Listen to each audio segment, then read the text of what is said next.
What is up, everyone? Welcome to BECKONED Development Weekly Stream, episode 151. I've got D-Wag into his house. What's up, D-Wag?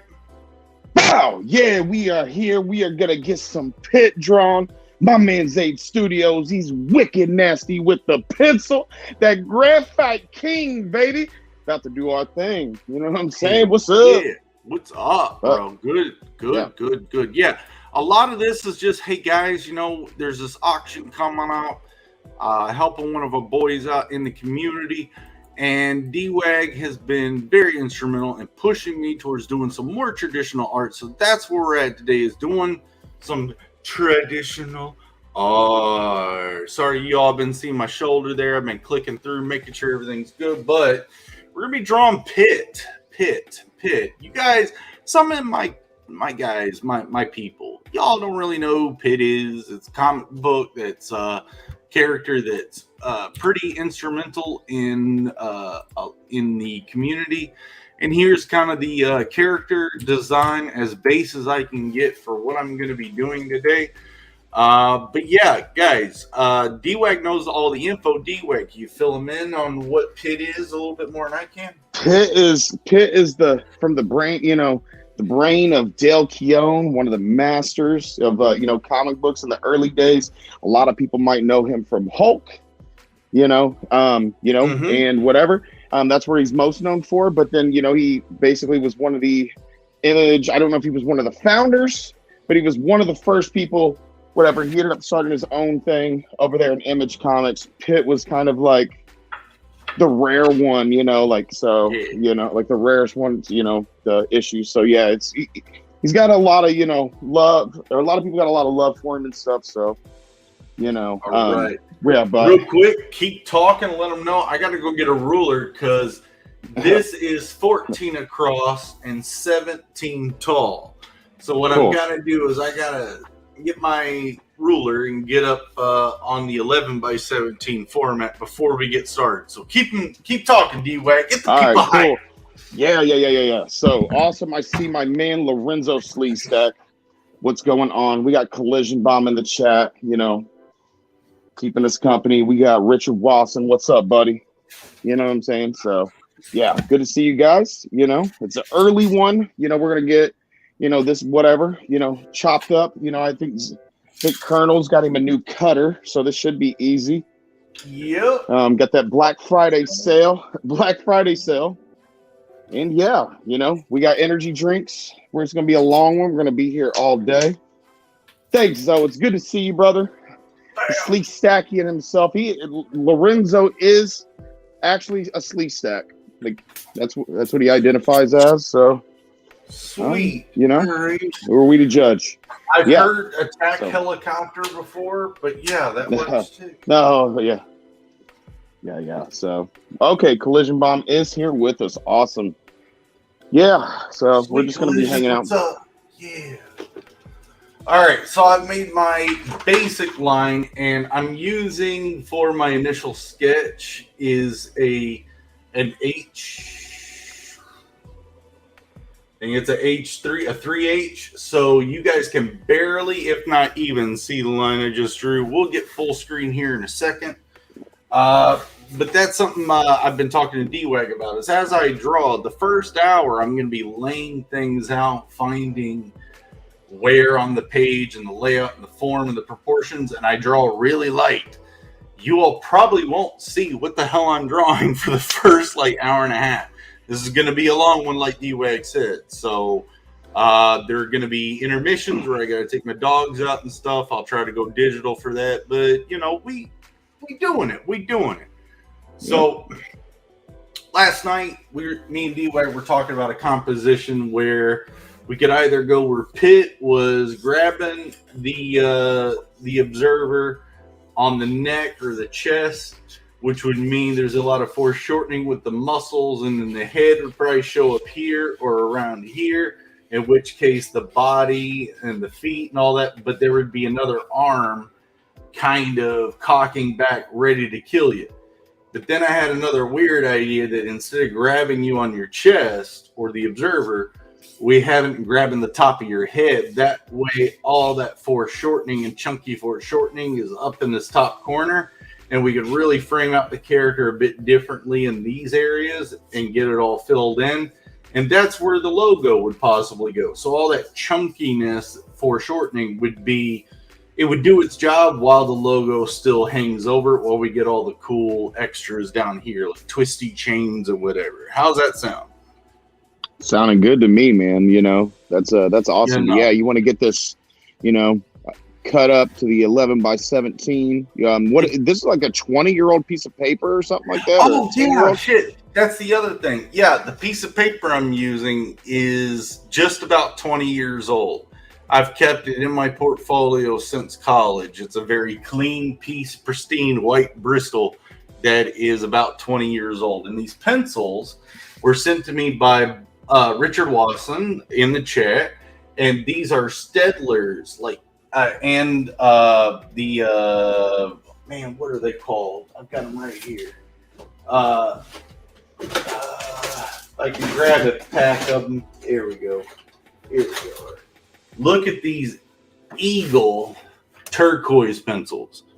These things are old pencils. And Bud sent me a bunch of these. These are like premium drawing pencils from back in the day. So look at how that was white. Wow. That was all white. Are those non-photo blue pencils by any chance? Yeah. No? These are just straight graphite pencils on old paper. So not much fancy here when it comes to like blue pencils that don't show up in scans or anything. But that's also the technique of drawing real light. Once I get real light and I finish everything, you'll see there's not erasing that I'll need to do. Inking is another thing I'll start to get into a little bit later, but for now, I'm just trying to get my feet wet in the auction and the traditional art situation with showing you guys what I do with pencils. Maybe a little bit in the future, I'll start to do some inks too, because I do love inking. It's just that adds a whole like dimension of time to it too. So we'll just run with some traditional pencils, graphites on some old Bristol and see where we go. And like I said, in the future, I'll start doing some inks, which I do agree. They're more attitude, they're more straight, they're more strong. And they really, it's the contrast control. It's the difference between a white page and a black line, you know, and graphite can't really get that dark. So we'll try our best here. Yeah. But I really like the compositions we were talking about. So, yeah. And I can't not see it, but I like the idea of PITT grabbing us from the head. So I'm going to get my straight, like his hand, palm or whatever with the claw. So what I drew a big shape here, and then this little hump right here indicates like this part of the muscle of the hand. So we want that crease there to kind of show that, maybe some lifelines, you know, kind of drawn up there. But yeah, we want that because we want our foreshortening. We got our wrists here, which, you know, he's like a Hulk. I think that's what you were kind of telling me is, so there's very big, wide forearms that come in and these muscles that end up kind of foreshortening with things. And so the foreshortening is I want the head somewhere right here. So I'm going to need to foreshorten this a little bit heavier towards the back. And I'm just roughing things in right now. I'll get things kind of more. And I might have to redo a lot of this too. Like the initial layout, because that's seeming too chunky. I'm not foreshortening strong enough. Where's my needle eraser?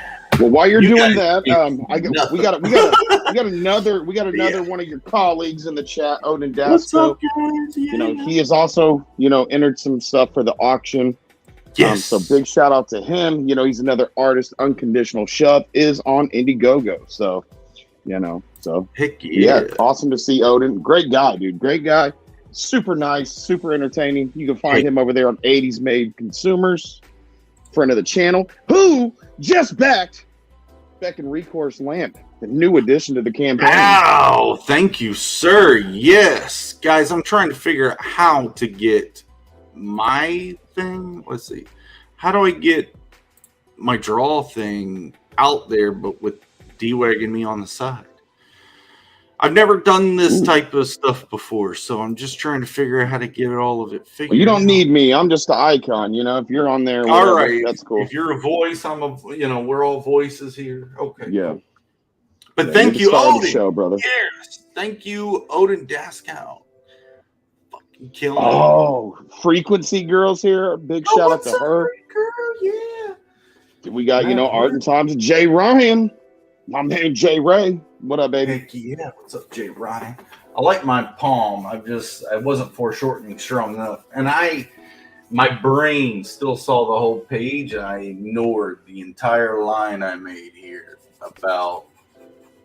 So you know what we're gonna do? We're gonna go ahead and make it a little darker, so my subconscious picks up on it. Y'all, maybe y'all do. You all can see that. I can see that. You all see that line. All right, actually here.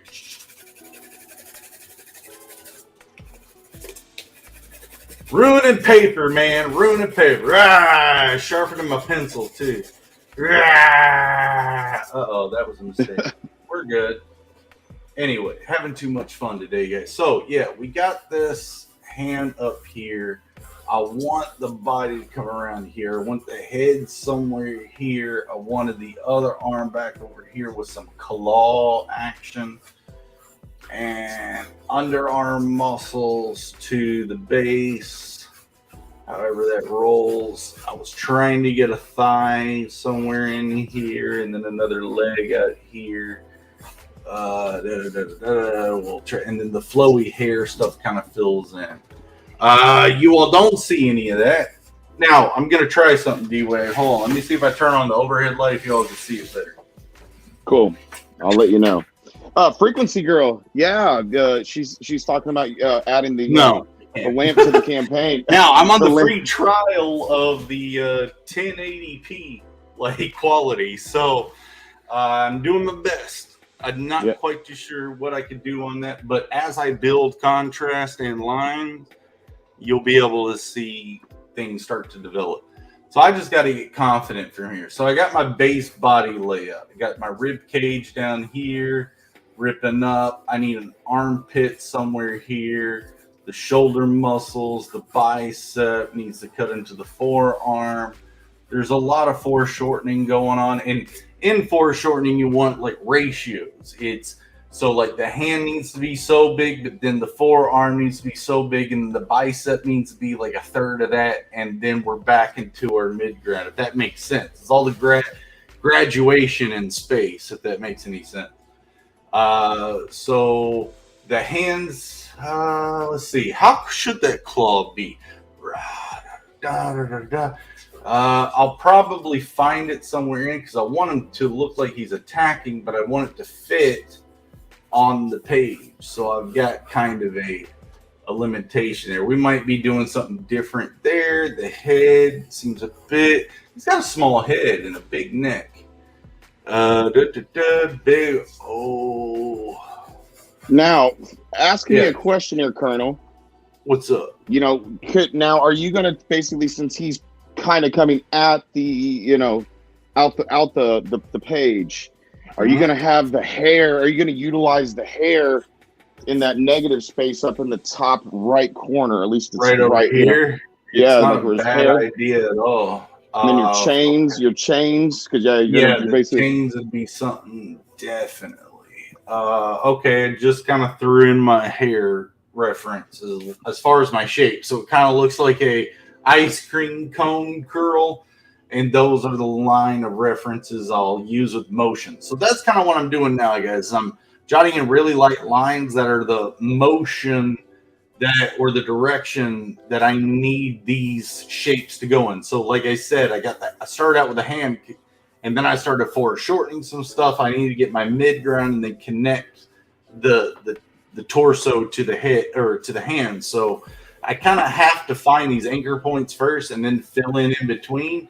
And then these reference lines, these are all for motion, and also while that's happening, I'm finding my anatomy. So the spine is here.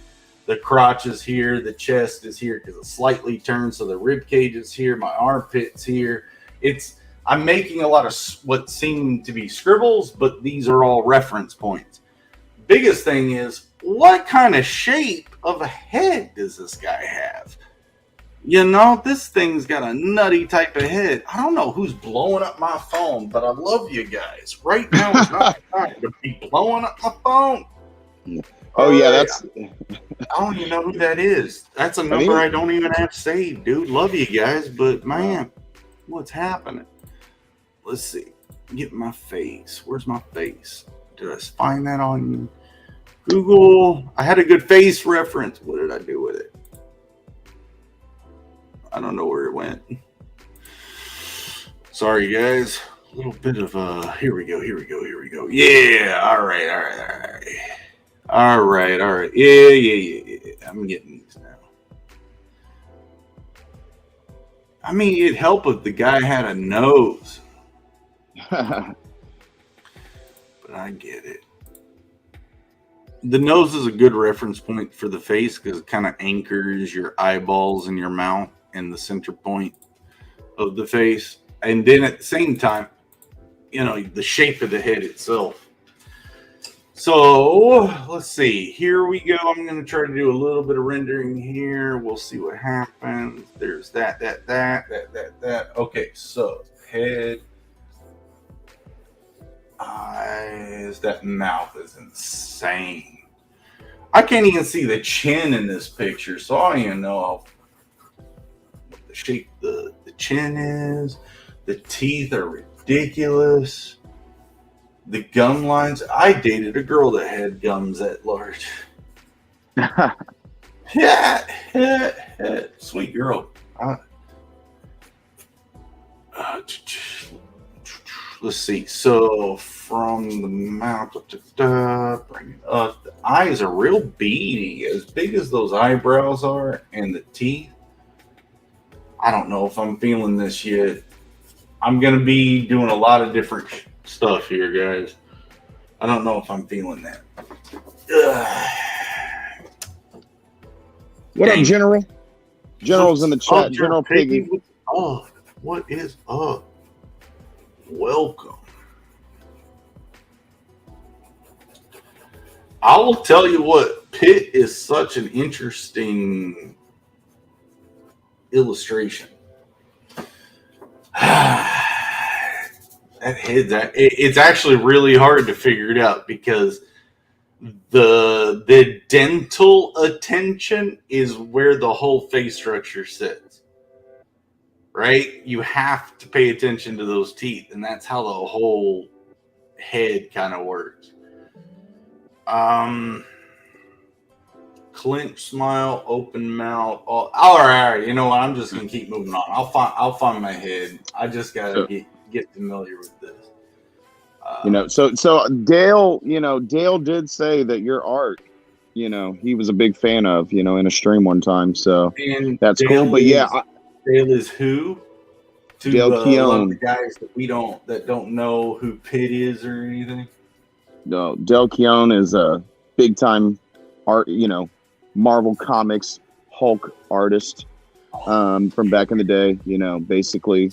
So that's where most people know him from. But yeah, PITT is his created, character. So, at Image Comics, with Todd McFarlane, people like that, Spawn, or, a lot of people know McFarlane toys. Anyways, so yeah, but actually, I took a picture that Dale did upload and I sent that to you in reference, but I can redo that if you need me to. And that's one I think he's got. I think it's Swamp Thing. I think it's a Swamp Thing and PITT. Oh yeah, you did give me some good references. That's right. Yeah, you did. Yeah, General Piggy, it is great to see you, man. Oh, we got Danny in the chat, man. He says kick save. Wow. Danny, man. Danny is just mad at the new tier on Beckon, the lamp. Oh yeah, the lamp is pretty cool, y'all. If you already had ordered or pre-ordered the loading crystals as part of your package, we now have a display lamp on the campaign. Both if you already got the crystals, and then if you didn't, and you just think it's wicked cool and you want one. Those are there. So enjoy.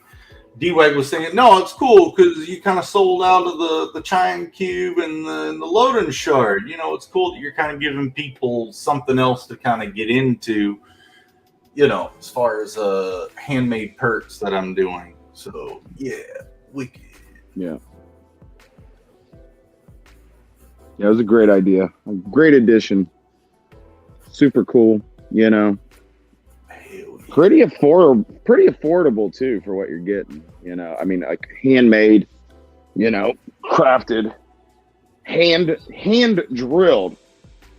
With not a power drill, you know. This hold on, I'll show it. Yeah, you can talk it. Hold on. Okay. So yeah, this was, you know, those are hand drilled with an old school. Yeah, that's not. Yeah, no. That's what it's drilled with. It's one of these guys. So yeah, it's a crank drill, one of those old timey crank drills. But yeah, it's you can actually see it in the background right here. That's this is the dealio right here. Okay, so, that's bigger than I thought. That's bigger than you described it to me too. So that's awesome. Is it lit up right? Is it glowing right now? Yeah, it's lit up right now. I just don't have the different colored crystals in them just yet. Still got all the. It's either blue or orange right now. But yeah, it totally works. Oh, what's up? It's got a felt bottom on it and stuff. So yeah. Let's get my advertisement back up there. Yeah, cool. Nice. Anyway, back to drawing. I really wish this was coming up a little darker, but we'll get there, guys. I got to get some dental attention. Yeah, I know. Yeah. You know, it kind of reminds me of the mask on Crack. Yeah. No? Oh, yeah, kind of. Yeah, no. Well, alrighty then. Alrighty. But yeah, Frequency Girl, she said it's very cool. Speaking of somebody that knows what cool is, Mavericks. Yeah. The frequency, the global frequencies, you know, book over there, man, did that come. That came with more stuff added into it for free than I got for Christmas last year. You know, like that's my new thing, man. Like, oh, and the cool thing about Neff and Free Girl is that like they just take their products so serious. Like man, so Zade, I didn't tell you this, but so my package was delivered when it was snowing out, right? And the mailman, the postman literally left my package. It wasn't in the mailbox. He didn't even put it on the front porch. Just threw it on top of snow, which was melting because, you know, I'm here in, you know, Indianapolis. So, you know, we have snow one day, melted the next, you know, 75 degrees the next day, you know, and literally set this box on top of 3 feet of melting snow. And so what happened is the water absorbed into the cardboard and whatever, because but because of how well and how much care went into the packaging, no damage whatsoever. So big shout out to them over there at Global Frequency. Guys, I haven't opened my Mavericks package yet because of how well it's packaged. I don't want to take it out yet until I'm ready to fully invest. I want nothing to happen to it. Yeah. And you all did an incredible job at that. Something a lot of us are going to have a hard time following up with. Yeah, man. But yeah, they left and led the way. You know, if we got time later, maybe in one of our intermissions or something as this, because right now it is hard to see your lines, but you know, whatever, that'll change in a bit, but they will. But I actually, Mavericks is the best printed book that I've seen in just in the entire indie comic space, man. It's got this soft velvet touch to it, and it's I got the Akira cover? The Akira the tribute cover, man, and man is it cool, dude. It is so cool. And Hell You yeah, know, that's awesome. And our fellow friend, your art bro, Joe Catapano, his cover looks so sick. I wanted to get that one, but I was too broke. But yeah, man, like Joe's is sick. Oh man, I wonder if it's got the same like spot gloss, because like you guys, like Mavericks literally pops up like out, like the Mavs and the Mavericks, like man, they pop out, dude. It's so awesome. The book feels so great. So, but yeah, maybe here later I'll actually pull mine out and actually show it off on stream when we get a brief intermission or something. Right now I got my stuff all over, but yeah, dude, shout out to Frequency. So mine's right over there, so it's like I really like. I can't wait to get into it. And I haven't had a lot of time just to sit and kind of chill since the campaign started rolling, because I've been nervous, been anxious, and trying to just make sure everything's going the right way and I'm presenting the right way. And you guys probably started paying attention that I've got a new pitch, for the campaign as well, because I didn't have that locked in. But we're in it now. We're funded. We can't wait to get it to you. And now it's just kind of stomp on the landing and have fun with it. And so glad we're here. And that's because of you all. So thank you. Yeah. So, All right. So I've got my basic shapes hit out except for the other hand. And I'll be real with you. Even if I did put another hand there, it's kind of like it's the trick shot. He's already grabbed me by the top of the head, and this is kind of at the hip, shooting from the hip. This claw that will be coming from back there. I've got his thighs here. I can use heavier foreshortening and get some stuff there, but his feet, who cares? And you guys can't really see this yet, so I basically have to say I'm confident going with it and start darkening all this up. And then when you guys see it, it's like, oh yeah, maybe a few would be like, oh, composition could have been better. I'm trying to figure out how I could show you this without. Okay, you know what? We're gonna have. Where's his claws at? Are they? We're going Spike Lee. Hold on, we're going Spike Lee with this. Okay. All right. So y'all see the face coming up. There's the hand at the upper left corner, following down the arm. That's the shoulder right here, and then it comes down to the waist, and then the legs kind of come off the side. So I haven't drawn the hand, the other hand, which would be somewhere in here, somewhere below the shoulder, between the shoulder and the knee. But that's kind of where we're at right now. Cool. If that makes any sense. That looks really awesome, actually. Those Spike Lee angles are awesome. I'm going to do that again. But yeah, that's what's happened. Oh, I'm getting a lot of my background. Okay, whatever. It's more centered. That's what my light lines are showing right now. So is it looking good? Looks pretty good so far too. And you got your own Zade Studio spin on it. I haven't done any chains yet. That's the other. Okay, chain time. All right, chain time. I gotta switch my reference up to another photo where I get to see the chains a bit more. And the reason why I'm wondering is like he wears the chains, correct? I believe so. I'm not super familiar with the story. I just know it's a character that people love, and so I'm not sure. Maybe like Piggy in the chat if you know anything, or Jay Ryan if you're still there. Who's messaging me? Who is messaging me? Let me see here. Is this like a Mo Biggs? What's It'd be up, awesome to have him. It'd be awesome if he was in here. Okay, no, it wasn't. It wasn't Mo. Okay, I see it. But all right, I see how the change. Later, bud. What's up, bud? Later, man. Heck yeah, bud. That's my guy, man. How long we been on? 30 minutes? Come on, bud. Just joking. Just joking. Me and him usually talk in the mornings, catch up. All right. Here we go. So the H pencil that I got is a little light, so I've got to switch into some softer leads to make some darker stuff. What's the H? H3's later. Dang it. Where are we going? I should know this by heart, guys. And the other thing is my softer lids are not sharpened.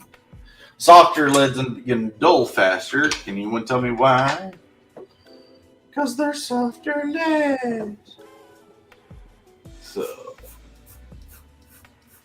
they laid down darker lines, so all that's... Man, I'm kind of nasty with this. I need to be cleaner.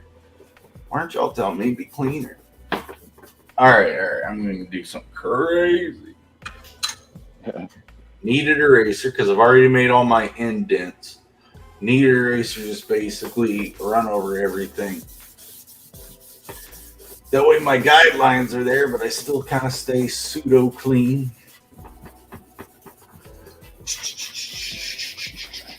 So I'm actually for Christmas I'm gonna be getting some graphite, some lead holders or pens and pencils or whatever. You know, I'm gonna take your recommendation on what I should be getting.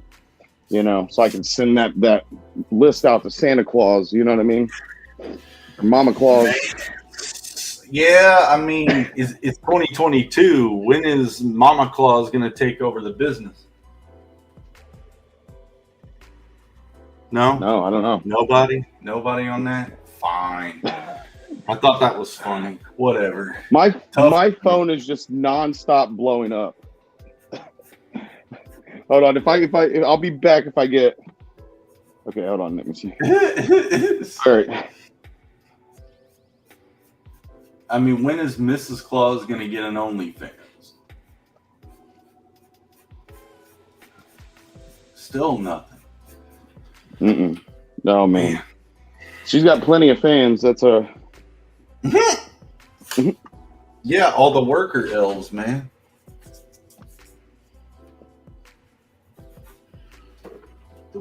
Those cookies. Cigar. You all, can you kind of see that line? Maybe not. All right, I'm letting people know. Stop hitting me up. No, you're good, bro. The top of my screen is. It's like this early in the morning. Like, man. So are you gonna make the claws like really like coming out the page? Well, now that I'm kind of thinking about it, since I have the bottom of the palm there, it would be cool to have the claws coming even further in towards us. So if I put one in the foreground, but I'm trying to get my base foreshortening of the figure first, and then I'll start getting fancy, if that makes any sense. Okay. I'll start coming up with crazier ideas once I got like a base to work from. Yeah, I was thinking that them claws are like poking out on some like super crazy perspective, like coming over the top, like he's coming over the top like Stallone, you know what I mean? Like, swiping down, about to, decapitate you, when he's holding you there. Yeah. That'd be pretty cool. Oh, whoa. We got, superstar in the chat. Arrogant Ape is joining us. Oh, guys, how y'all What doing? up, Ape? Good morning, brother. Hey, Sugar mom. Sugar mom. Oh, Collision Bomb says she always runs the business. Boom. Ain't that the truth? Yeah. So, congrats. Right. Oh, go ahead. No, you good, boss. Oh, okay, I was going to say, so Jay Ryan bought himself Christmas gifts, it looked like, or Black Friday gifts, and he got Ridge Racer, the Arcade Up, or Arcade One, or whatever it's called. So that's pretty freaking awesome. I might need to get one of those. Like, I'm thinking like Cruising USA or something. But, yeah. Cruising the world. I remember the arcade system of that shit, dude. Man, that was so cool. Yeah, that was awesome. Yeah, Jay Ryan got him a bunch of goodies, got him a bunch of games. We got Aardvark in the chat. Good to see you, brother. Guys, go check out Aquila or Aquiliga or however you guys. Ever since it's got messed up in Aquila, and it was pronounced Aquila on stream. I've not been able to say it correctly, but Aquila is in demand. Aquila. That's kind of how I used to say it. But yes, man, it is an amazing looking book. Yeah. Really affordable. And everything's done but the letters. So, it's getting lettered now. So yeah, guys, great looking projects, man, our corner, we just got a great group of like creatives in here, like Aardvark is just like a writing machine.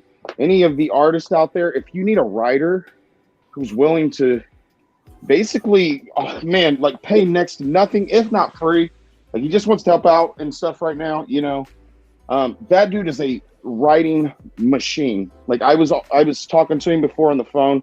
The guy just was spitting out ideas like you wouldn't believe. The dude is super amazing. Great guy to check out.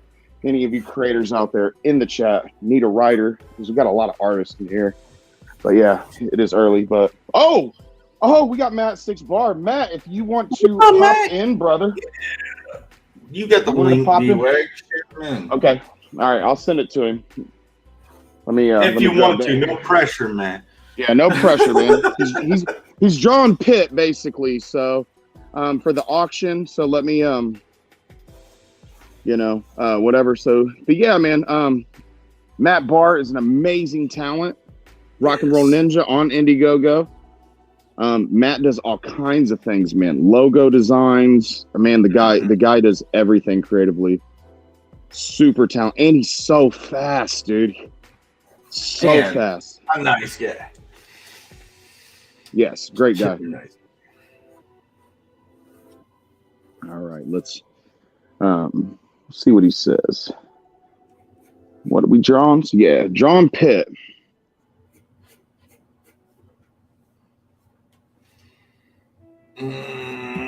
All right, that's not you.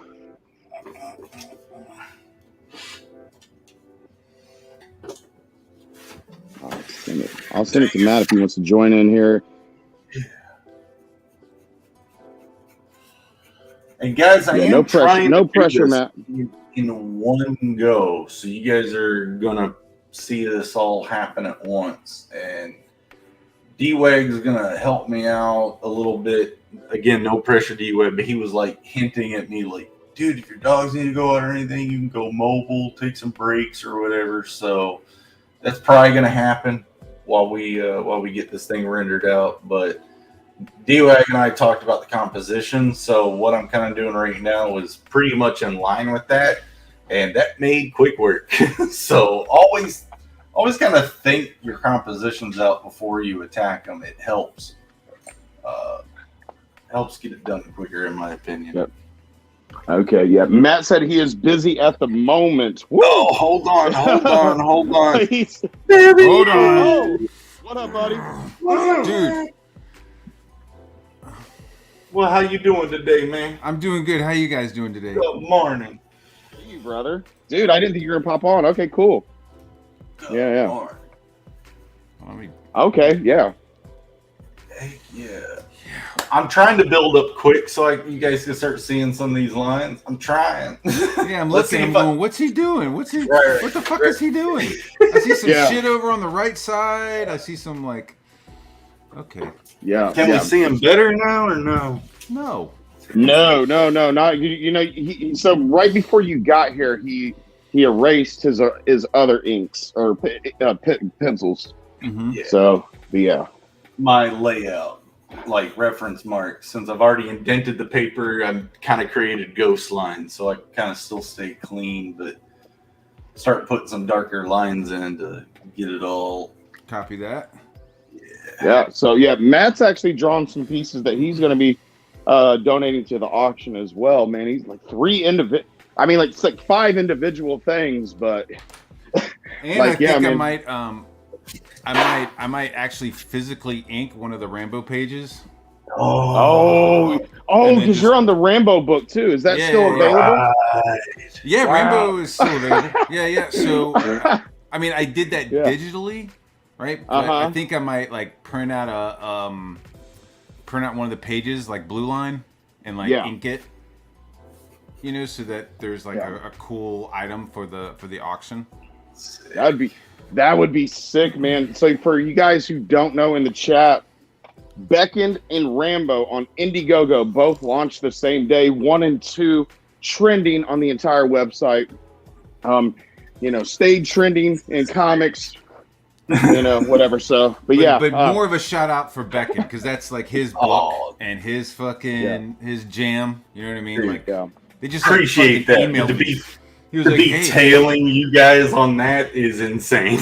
Like that's just nuts. Like Noah has already probably gotten so jealous over the fact because his favorite actor is Stallone. Yeah. Mm-hmm.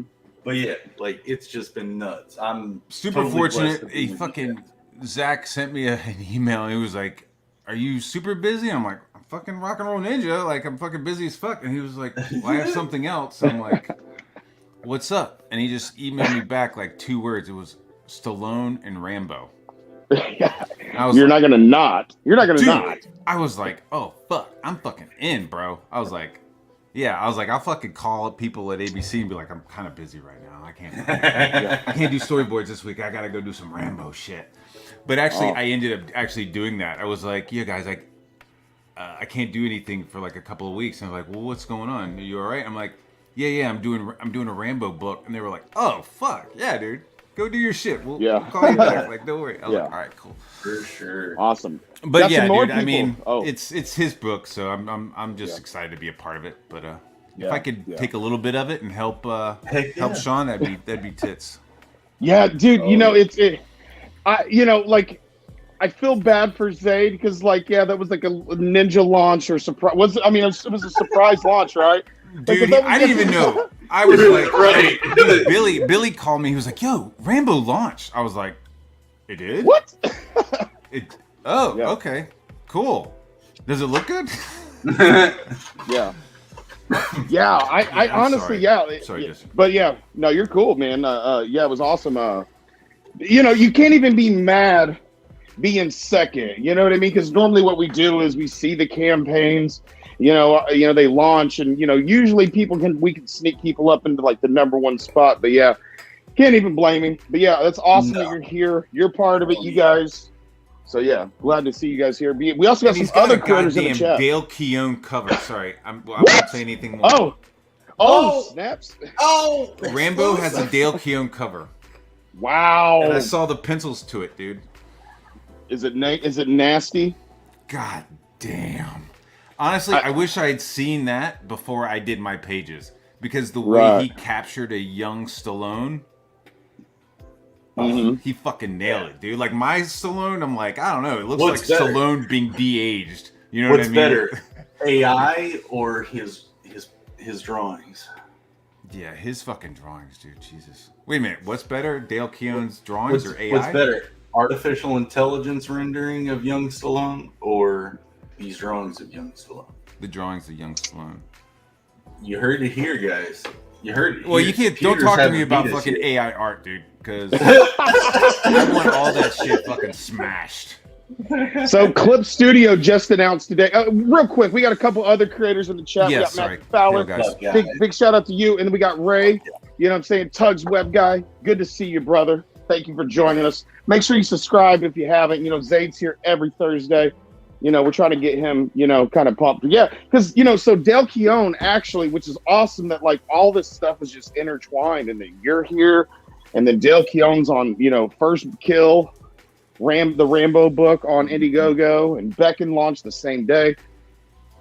I think that's a sign of something. But I don't know, whatever. But also, we got Aardvark in the chat, Aquila, so cool stuff, man. It's a sign of no cowards. Let's do it. And Dale Keown didn't, he saw basically Zade over on, our fellow friend Lord Crackhead's channel. And it was just like, wow, I am impressed with this guy's art. So nice. That was a huge compliment. Good, source of like inspiration for Mr. Zade. But Zade's graphite game, man, is Dale Keown has been doing this for so long, but Zade is really, really good with his graphite game. Like he could. Dale's probably got him in experience, just sheer experience. But yeah, Zade's for sure. Zade's pretty close up there, man. So yeah. It's going to take me some time to get into the comic book feng shui. And that's really what I take it as. It's a feng shui. It's just the way you guys do things differently than what I've been taught for traditional art or even with game development and creating assets. It's a different medium, even with storytellers. Like, you have to change your pacing techniques. You have to change how you write for this or for that. Same thing with art. You have to kind of change your approaches depending on what medium you're in. And I'm learning your all's medium. so that's what's happening. It's cool. Yeah. And I'm so happy to be to have a group of people who are interested, you know, and seeing that journey kind of take place. So thank you all very much. Woohoo! Go back. So, so wait. Mothers. Go ahead. Yeah, So Matt, you got a tree removed, right? You got a tree removed. Colonel, that's not your tree over there. That you made the lamp out of, is it? No, it's not my tree. No, but on our campaign, on the Indiegogo campaign for Beckoned Recourse, we've got these load-in display lamps.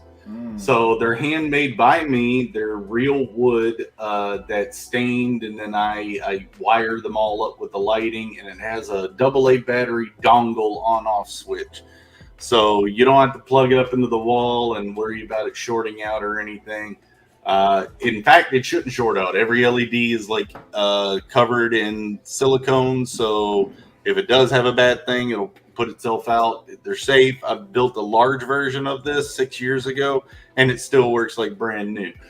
They got a felt bottom, so you can put them on your tabletops or whatever that worried about scratching them. And yeah, if you already bought the Load-In collection, this is a great addition for the display. If you haven't and you still want it, I've offered one that has all the crystals. And if you want more, there's a perk that has the book, the poster, and that lamp with the crystals. Go to the Beckoned Recourse Indiegogo and a poster. And get some stuff. Wow. But yeah. Wow. Yeah, back to this. So I'm pretty confident in where my hard lines are going. It's really finding that face in all this, and I think I'm a little large in the face. So let's do a little Spike Lee again. So I got my head there, but it seems a bit large for his hulkish, physique. So I might have to beef up his arms to be able to make this make a little bit more sense. So yeah, traditional art, guys, love it. In Photoshop, I'd be able to lasso that, shrink that, and get it to perfect. But no, traditional art, we gotta make it all big. Well, I mean, you can put your spin on the character. Yeah, you know, we could, or I can try to. Even with like traditional art, like when I was just doing pencils on paper, like I still wouldn't just like sit and just start like fucking with that first piece of paper. I know. I was a fucking light box whore.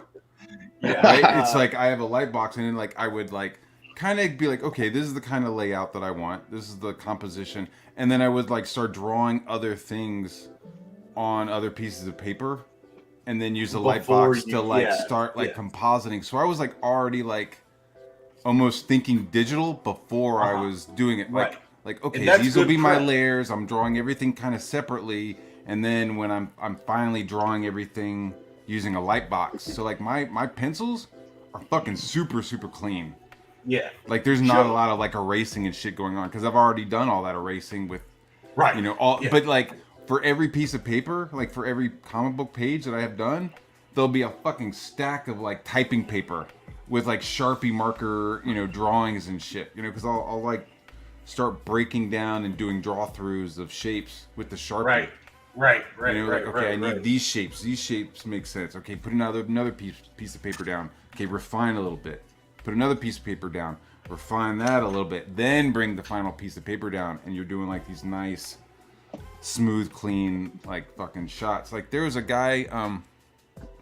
I saw the technique. The guy who did Lilo and Stitch. Oh yeah.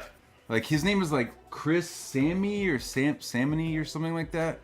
And like you look at his drawings and they're like pretty cartoony, but there's a lot of style and detail. And that motherfucker does like 5, 6 layers of drawings, and then he'll flip the drawing over and then redraw it, and then flip it back over and redraw it, and then like flip it in reverse. And it's like there's this show called Portrait Artist Competition or something like it's some like show that gets all these fine art portrait artists to come and do a competition. They get celebrity sitters to have their portraits made.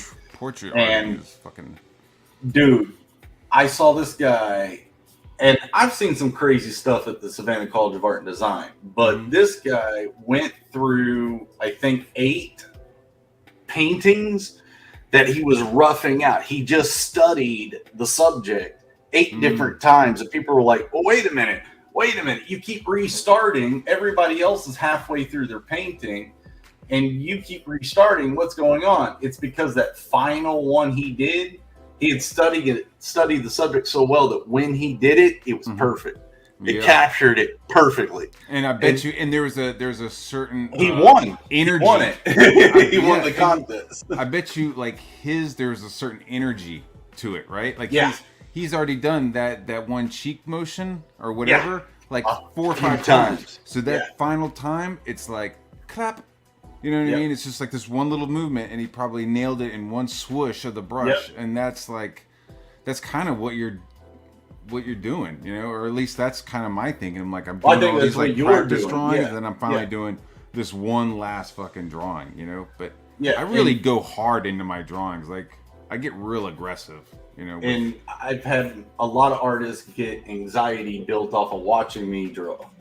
Because, like you're saying, I wouldn't go right to the first, like the final page, and not even have my composition figured out. You know, I mean, hashtag no cowards, guys. I mean, it's like I'm not scared of a piece of paper. You know what I mean? Like a white piece of paper in front of me doesn't scare me. I got fucking balls all day long. But it's like I'm gonna fucking plan this shit. Like, oh, here's a piece of paper. Like, I'm sorry, I'm a fucking Eagle Scout. You know what I mean? I'm gonna be prepared. Like, I'm gonna sit here and I'm gonna make 5, 6 different thumbnails. I'm gonna fucking figure this shit out, and then when I do it, it's gonna be fucking dope. Like, I don't like to like fumble. You know what I mean? Like, I would rather sit here for an hour and think about what I'm gonna do, and then And to some, it's a fumble. You know, to some it's a fumble. To me, it's kind of walking through the woods and not having a path. You know, you kind of. I'm not fucking running to my failure. You know? Oh no, for sure. Like, that's like something. It was like something in the, you know, my brother. He was like, I'm not running to my death. Like right. Like you run it. Like do you run into the firefight? Like fuck no. Like I fucking crawl. Like you fucking crazy. Like so yeah. It's like crawl to walk to run. Yep. And so my guidelines are my crawl motions, if that makes sense. Like this very light drawing until this is what I was telling D-Way. You guys are probably gonna see me light draw for the first like hour and a half.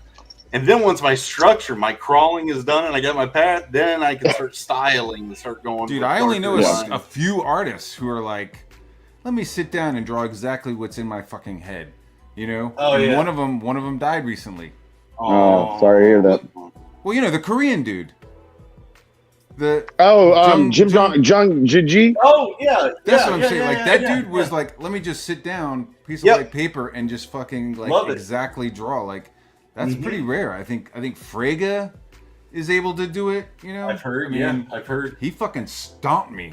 I went on his draw stream, and I was, like, sitting here trying to figure out my shapes in my 30 minutes. And he's just drawing fucking Mum-Ra, dude. I was like, fuck. Frege, I'm like sitting here trying to figure out the composition and proportions of the bulldog. Yeah. And he was like already drawing like ribbons and fucking swords and shit. It was like, fuck, bro, you fucking master. Yeah. Frege went on with Rob and to How to Draw Comics with Clayton, the Barton brothers, you know, friends of the channel. Like, man, and they did like Frege had already had like you know, Sniper from Black Flag drawn before Rob had even got like his roughs on his arm. Like Frege's a master at that. But You know, speaking of crawler, yeah, like Matt. So I've told you, I've been telling you for like forever. I'm going to work on my logo for Time Crawler. Speaking of crawling, and I just like I got that. So I'm using Affinity Designer instead of Illustrator, right? I'm used to using Illustrator, but like yeah, like speaking of you, like what you're speaking of, like I'm like I keep like I have to go learn how to use Affinity Designer. I just found some cool stuff that I can use on it, but yeah, man, I think you know. To get back on topic, you know, I'll just speed it up. But basically what I'm thinking, Matt, is like, it seems like the trend now is, so I want to have like time and like in a bolder font up top, like, or whatever. And then crawler, I'm thinking of a hand brushed font that kind of goes like, you know, around like in a circular curve or something. I don't know if you know what I'm talking about, but yeah, that's what I'm thinking. Circular curve. Well, like kind of like Ninja Turtles, like the Ninja Turtles logo, kind of not like it. So like the bottom of the letters follow a curve is what I was thinking. If that's bad, let me know. I don't think it's bad. I'm just visualizing it, and then you know, as you're visualizing, you have to think of other designs. Okay, so and then having to like avoid them. Like you're going a bold font with like a hand script underneath it. Like the first thing I thought of was the fucking Cocaine Bear logo I just saw this morning. Yeah, like, yeah. Kind of like that. That's kind of so you don't like that? Okay. I'm saying avoid it. Okay. Because avoid it's already that? there. Okay. The Cocaine Bear is already there. It's already got like bold hand script. So I'm not saying we can't do that, but we have to like how to not do that. Does that make sense? Gotcha. Yeah. Wouldn't be original with our shit. I want to be like, yo, man, that shit looks good, but it looks like the Cocaine Bear logo. I mean, like, fuck. Okay. Yeah. I mean, not the same way. Like what I'm thinking is for Time Crawler. I'm thinking I have like so Kenneth Rocafort on Groken. He does his cover A, which just has like a silhouette and then the Groken logo. I thought was something I would do, and, you know, and then as you get cover B is like a hand painted, you know, of a character and a background and stuff in a city or, you know, something in the story. And then the cover C is like, so I was trying to kind of take, you know, what's the story? Like how does that affect the logo in a sense? Okay. Well, are these guys bouncing through time? Are these guys bouncing through time to different eras or? It's technically it's a little robot boy, right? And he can slow down time, right? Okay. But so I don't want to give away any spoilers, but basically I want to incorporate a dream catcher into a clock, like a clock dream catcher, and then the arrowhead that's on there, because I'm part like Native American, like and it's relevant in the story too. Like the arrowhead will point at the issue number. So instead of like the time being, that's what I'm thinking. So that's where I was saying the bottom of the letters, kind of like in the style like Ninja Turtles, how it went around the sewer, the manhole cover. Thinking something like that, like crawler would kind of go like wrap around it and kind of basically like go above like the time, whatever time is on top of it is something I was thinking. But having the dream catcher hanging underneath the logo, or yeah. And then I was thinking, so the reason why I was designing this like this is I was thinking that I would have more of like a logo cover, and I'm trying to basically have my my graphic design and presentation of the campaign and how I'm like I don't want to go into the future and be like, oh damn, it would have been cool if I went with this like format.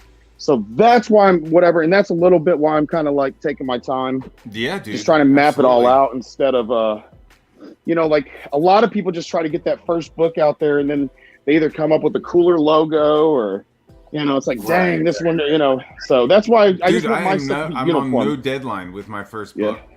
You know what I mean? Right. Like, it's just gonna be tight when I do it. Like, and I'm watching everybody. Like, okay, right. Don't put any severed heads. Don't put any of this. Yeah. You know what I mean? Like, you know, just like there's campaign shenanigans like that, you know, that I'm being aware of. And then there's also other cool things like, hey, Irene has fucking animated GIFs. for some of her title stuff. Now you can't upload animated GIFs apparently to Indiegogo. You have to host them somewhere and then do a hyperlink within the. Oh, I thought you had to go into the code and kind of hard do it into the. That's what I'm code. saying. Yeah, it's it's like hyperlink. Then. Oh, sorry guys, I didn't do that on the back-end campaign. I thought that was a little too fancy for me to care. Nah, dude, that's fucking tight because if you look at Irene's as an example, it's kind of subtle. You know what I mean? Like very it's subtle. Like, it's like little embers floating between the letters and shit. Like that's fucking kind of cool. Like, see, okay, cool. So you know what I mean? So it's like you could have like your title is one thing, your logo is one thing, and then later on as you're moving, you have like blocks of text that aren't just text that you've typed on there, but you've created these like images, and then you could place them in there. I mean, I'm just spitballing, but with like a time thing, there could be spiraling, images. There could be like this like weird kaleidoscoping thing with the Dreamweavers. You can like really finesse it. Like there's no fucking deadline. Nobody's like, yo, D-Wags, where's your fucking book? Right, dude. Right. Like nobody rushed Prince. Like Prince put out his fucking first album and he crushed it. Like nobody rushed it. I mean, that's really where I want to go. Like with that, because actually, to be honest, Michael Bancroft has the GIF where it shows like the spot gloss on his book. He did an awesome job. Jose Garcia on Lumina Vox has an awesome. Dude, his shit is killer. I think once the time crunching comes in is once your shit's up. Like once your campaign is up, then you need to be like, get your shit done. Yeah. Right. Speaking to a man whose fucking campaign is late, but well, no, but man, there's a lot of learning going on, a lot of whatever going into a lot of learning in that first campaign. A lot of learning. Preach it. Yeah, preach it. But let me preach about. Can I preach about? Because I'm listening. I'm hearing some people outside. Can I preach about fucking HOAs? And the fucking straight fucking evil, dude. HOAs, homeowners associations. Go for it. Fascist fucks, dude. Man, I'm sorry. Dude, so I'm getting a tree removed. It's a giant like birch tree. We have a patio porch on the back side of the house. In the center of that porch, there's this fucking giant tree. And the tree is like 30 years old. It's like starting to get fucking old. It's starting to get big. It's starting to get ungainly. And it's like, all right, let's have it removed. So we get a couple of quotes, blah, blah, blah. People are coming over. Giant crane, because the tree is huge. So they're like fucking chopping it in pieces and then like craning it over. Right? But they're already like pretty much fucking done and just doing like cleanup. Right? So I'm up here working. And they're out there getting their shit done. Excellent work, guys. They have these cool they have hard hats that look like fucking military like sci-fi helmets. They're like what's up, Super Trooper? Dude, they look so dope. I was like, yo, get some pictures of those helmets because they have like these cool visors that like plop down. I was like, that's dope. That's like some Avatar looking shit. So they're getting their shit done, and this fucking guy calls me and is like, hey, I'm so and so from the HOA, and is there some tree removal going on over at your house? And I'm like, yeah, there is. And he's like, okay, well, we have like a form that we were hoping people would fill out, blah blah blah blah blah. He like starts going through this whole thing, and I'm like, well, and he pulled out like an architectural. It was like some kind of architectural rubble blah blah blah. I don't know what it was just like blah blah blah. You know what he sounded like? He sounded like a fucking adult from the Peanuts cartoons. Like it was just like he was like, I'm from the HOA and I don't like what you're doing. It just turned into fucking wah wah. Right. Yeah. So I was like, yeah, dude, the tree is fucking behind my house. You don't even see it, and it's creating a hazard for the house. So I'm gonna get it's getting removed. And he was like, well, there's paperwork, and it needs to be approved. And I was like, well, the tree's already halfway down. There's nothing to approve. And so he's like, well, I'd like to come over and have you pencil out some paperwork for this. Oh God. Right, and I'm like. Just be nice. In my head, I'm going, yeah, okay, that's fine, because I'm baked and I'm high as shit, and I'm like, all right, man, like I don't really want to fucking like create any conflict, and I was just kind of matching energies. And then I got off the phone, and I was like, what the fuck? Right. So now I'm just gonna be like, well, what constitute a fucking like? What if I wanted to cut a tree down and you didn't approve it? Like I would just be stuck with a fucking tree on my property? Like, are you? Yeah, like that doesn't make any fucking sense. And they're bored. and like you can't see from the yard, so I'm just like, get the fuck out of here, dude. Get So a if he light, comes over, right? I might notch up the fucking aggro and and like we have a fucking working farm. If you guys don't want to talk about this in the chat, just say shut the fuck up, Matt. And we'll, like, talk about something else. I'm totally fine with that. Guys, I've got hours to kill, Okay, so let us learn all we can. So we have a from farm. Matt's We have a farm like at the front of our neighborhood, like a working farm, and it wasn't there. So it's a fairly decent sized neighborhood. You know, most of it's light agriculture, so you're able to farm on your property, but it's not commercial. Like everybody in the neighborhood, it's called a neighborhood, but it's like I have 5 acres, that dude has 6, the dude down the road has 20, the people over there have like 3. You know what I mean? So it's like people have like chickens and fucking horses and stuff. Yeah, right? yeah, So, dairy farms. but it's all like it's light agriculture. You're allowed to have chickens as long as it's for your own consumption. Does that make sense? Yep. You know what I mean? So you're able to do shit as long as it's for your own stuff. So we have a commercial farm that moved in, and it got litigious because the farmers knew the former HOA president, and she was like, yeah, come on, just move on in. Don't worry about it. We'll work everything out. And then when they moved in and started having tractors and people like showing up to work, people were like, what the fuck is this? Yeah. And it got litigious. And I ended up like paying fucking $800, right? After all was said and done, you know, the HOA was in the hole because of legal fees, and it was just a fucking shit show. Like I didn't even fucking have anything to do with it, and suddenly I was billed fucking $800. So the HOA, I'm already like, you guys fucked this up. You guys already fucking cost me $800. So now you're about to come over to my house and fucking talk to me about like what tree I can't remove and can remove, like, yeah. Hey, D-Wade, what's that rap song? 808 snare drum 808. Kanye's 808. Oh, never mind. I don't want to be promoting that freaking anthem. Right. We can talk about that. Like that. So anyways, so this guy is gonna come over 808. in like a 808. half an hour, and he's supposed to like, I'm supposed to pencil out some shit. I think I'm just gonna be like, dude, just fill that shit out. You know what's up. Don't fucking come into my house. Yeah. Yeah. That's Anyways, nuts, man. yo, what's up with Kanye, man? I'm so fucking bummed out. I'm so completely bummed out, dude. I really enjoyed Kanye's music for a long time. Even up to like that weird shit where it's like, I am a god.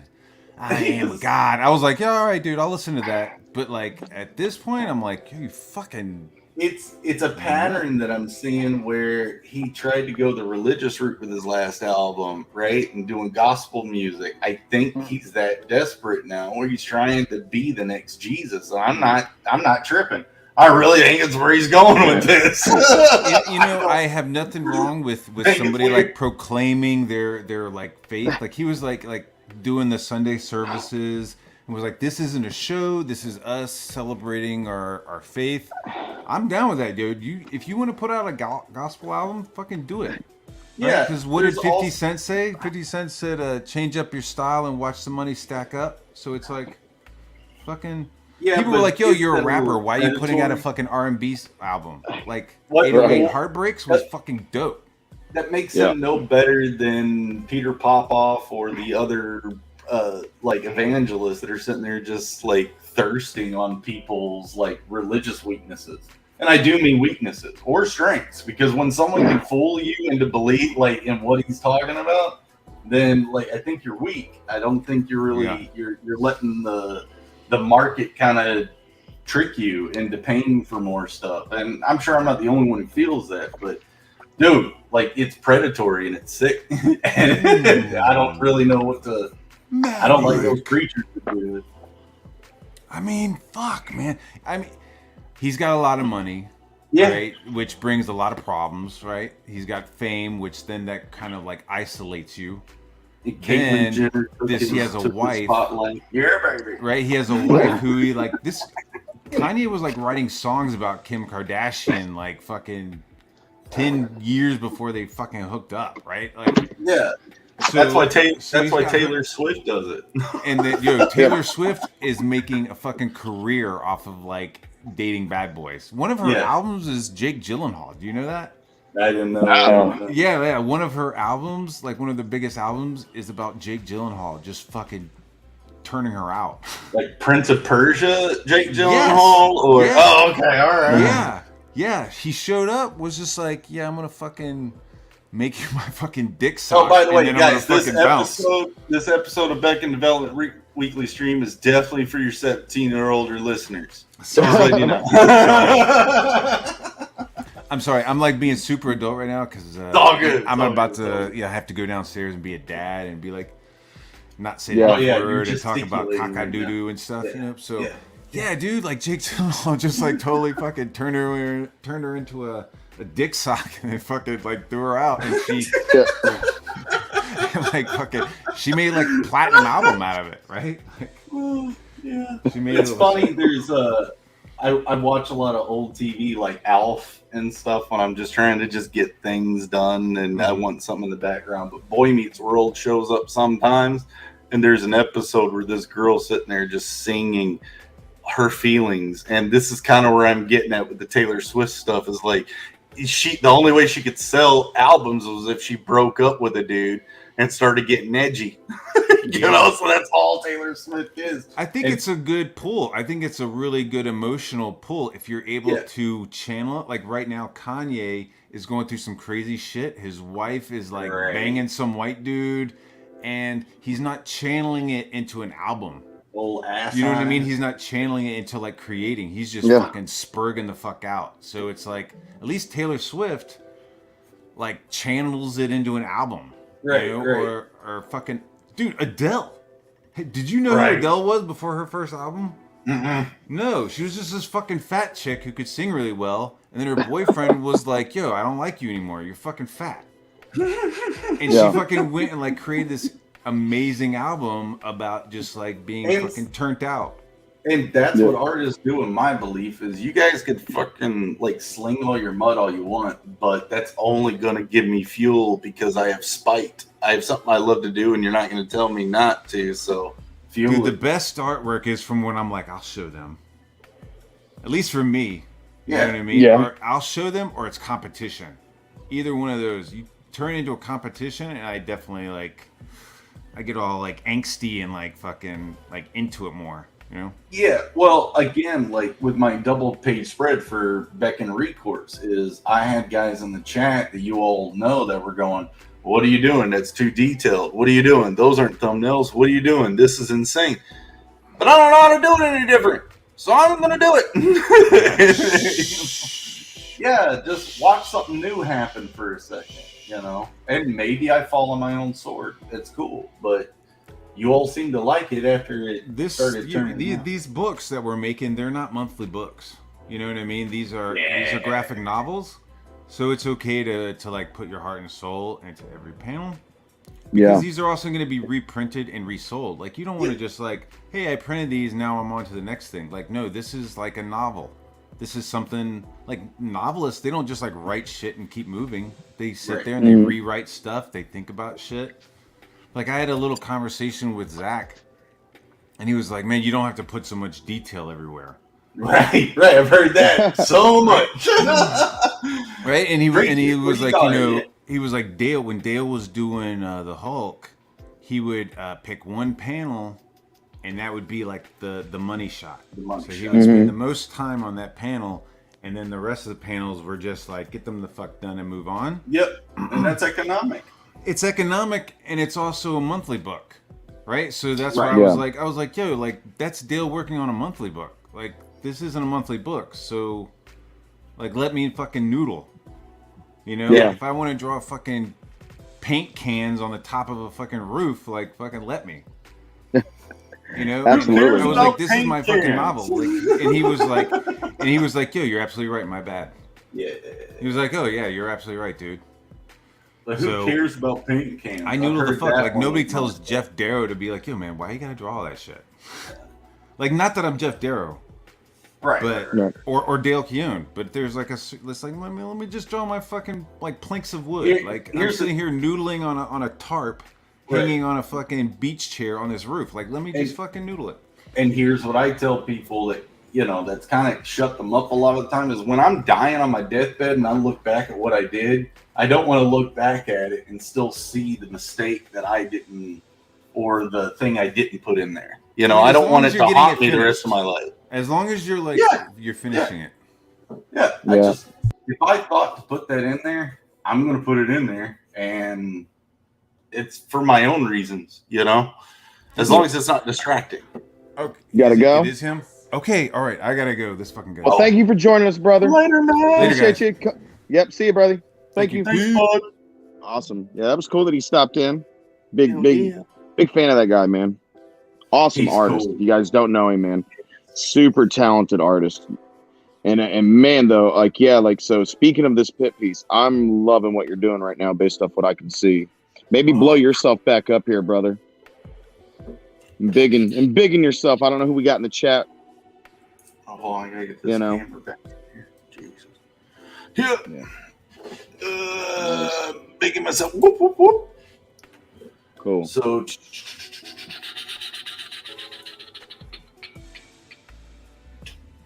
we're somewhere in there.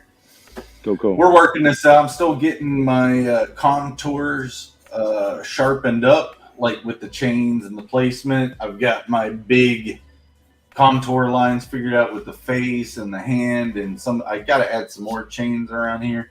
But yeah, I'm in a good spot moving forward here. So you'll start seeing me darkening some areas up and rendering some areas that you probably think, oh, you shouldn't be rendering that yet.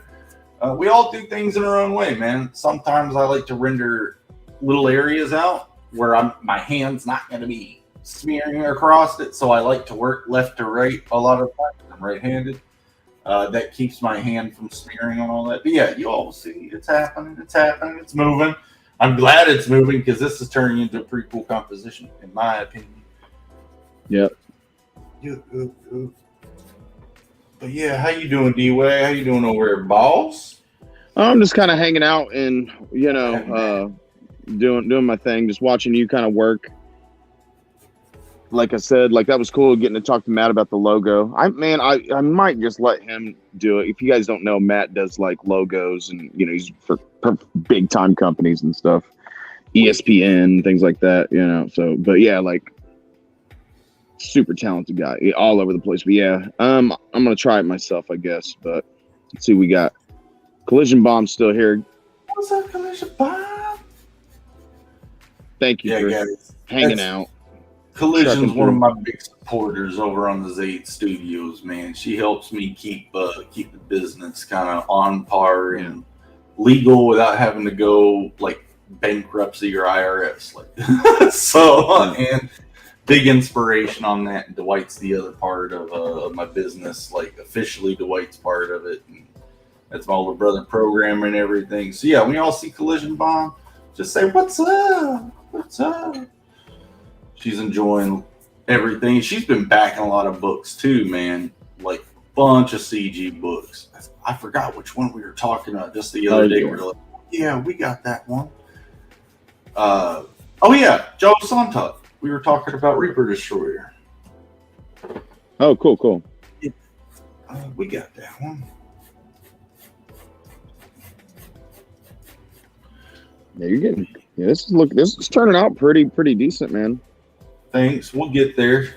Still a lot of build up to do. We'll get there.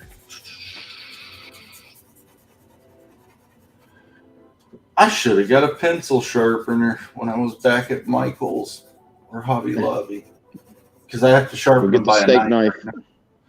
Yeah. That's what I'm Yeah, saying. there I you have to go. do it like a knife or sandpaper, but.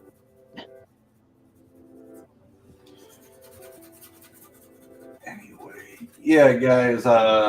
This is actually turned more detailed than what I anticipated, but I like it. This is gonna be fun. Well, you're moving quick, man. We're an hour and a half in. We're not even an hour and a half in, and I don't know. If you entertain them, I'm gonna go get my phone or hold on, it's right here. I'm gonna take a photograph of this. Okay. And then I'll show you guys what that looks like digitally. Well, you know, a photograph of it where it's good. Yeah. Sorry, guys. Hey, while you guys are waiting for me to do this, go back and read course. You see that lamp down at the bottom? Go check that out. It's there. It's there. Yeah. And they're affordable. Go get them. Go get them. Give me one more second, D-Wag. I am editing it as far as contrast and stuff. We'll show where I'm at so far.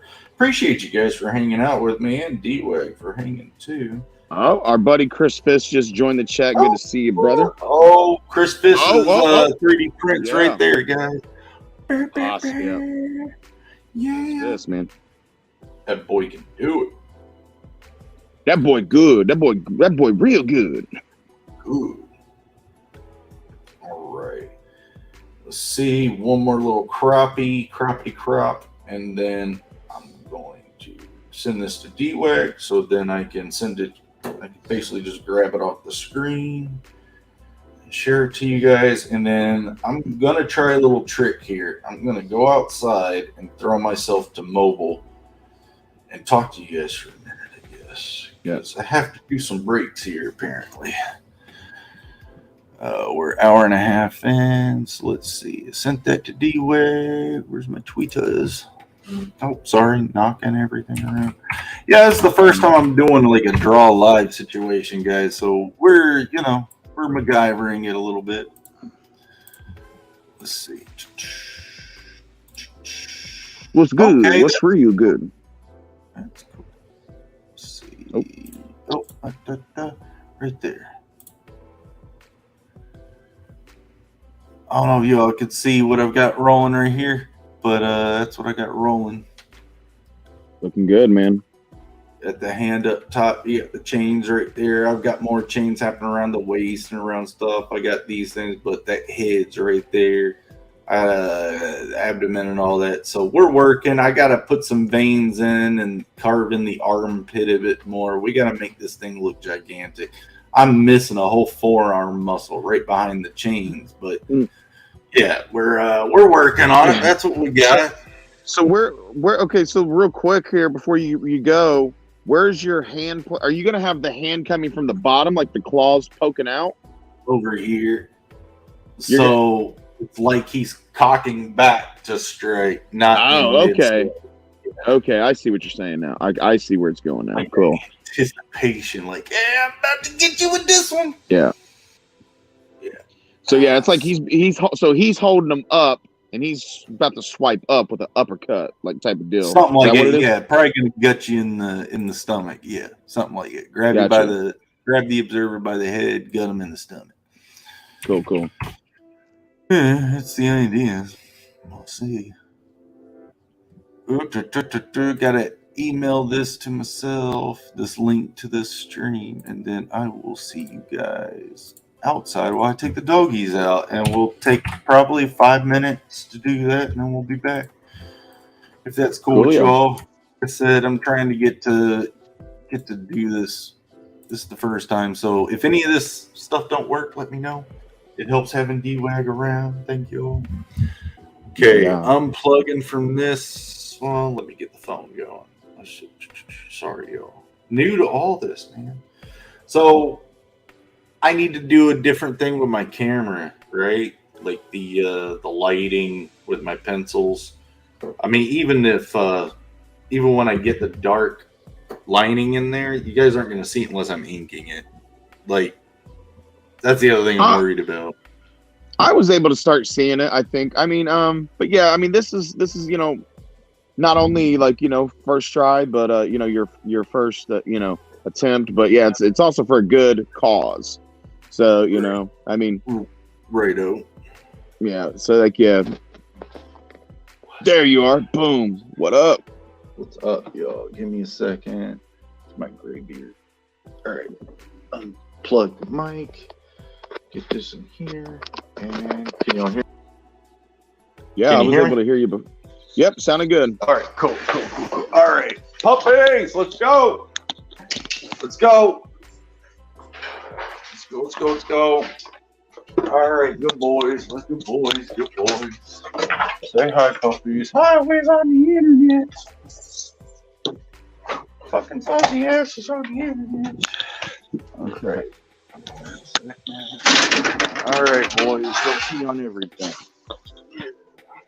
Hopefully the neighbor's dogs don't come out. But yeah.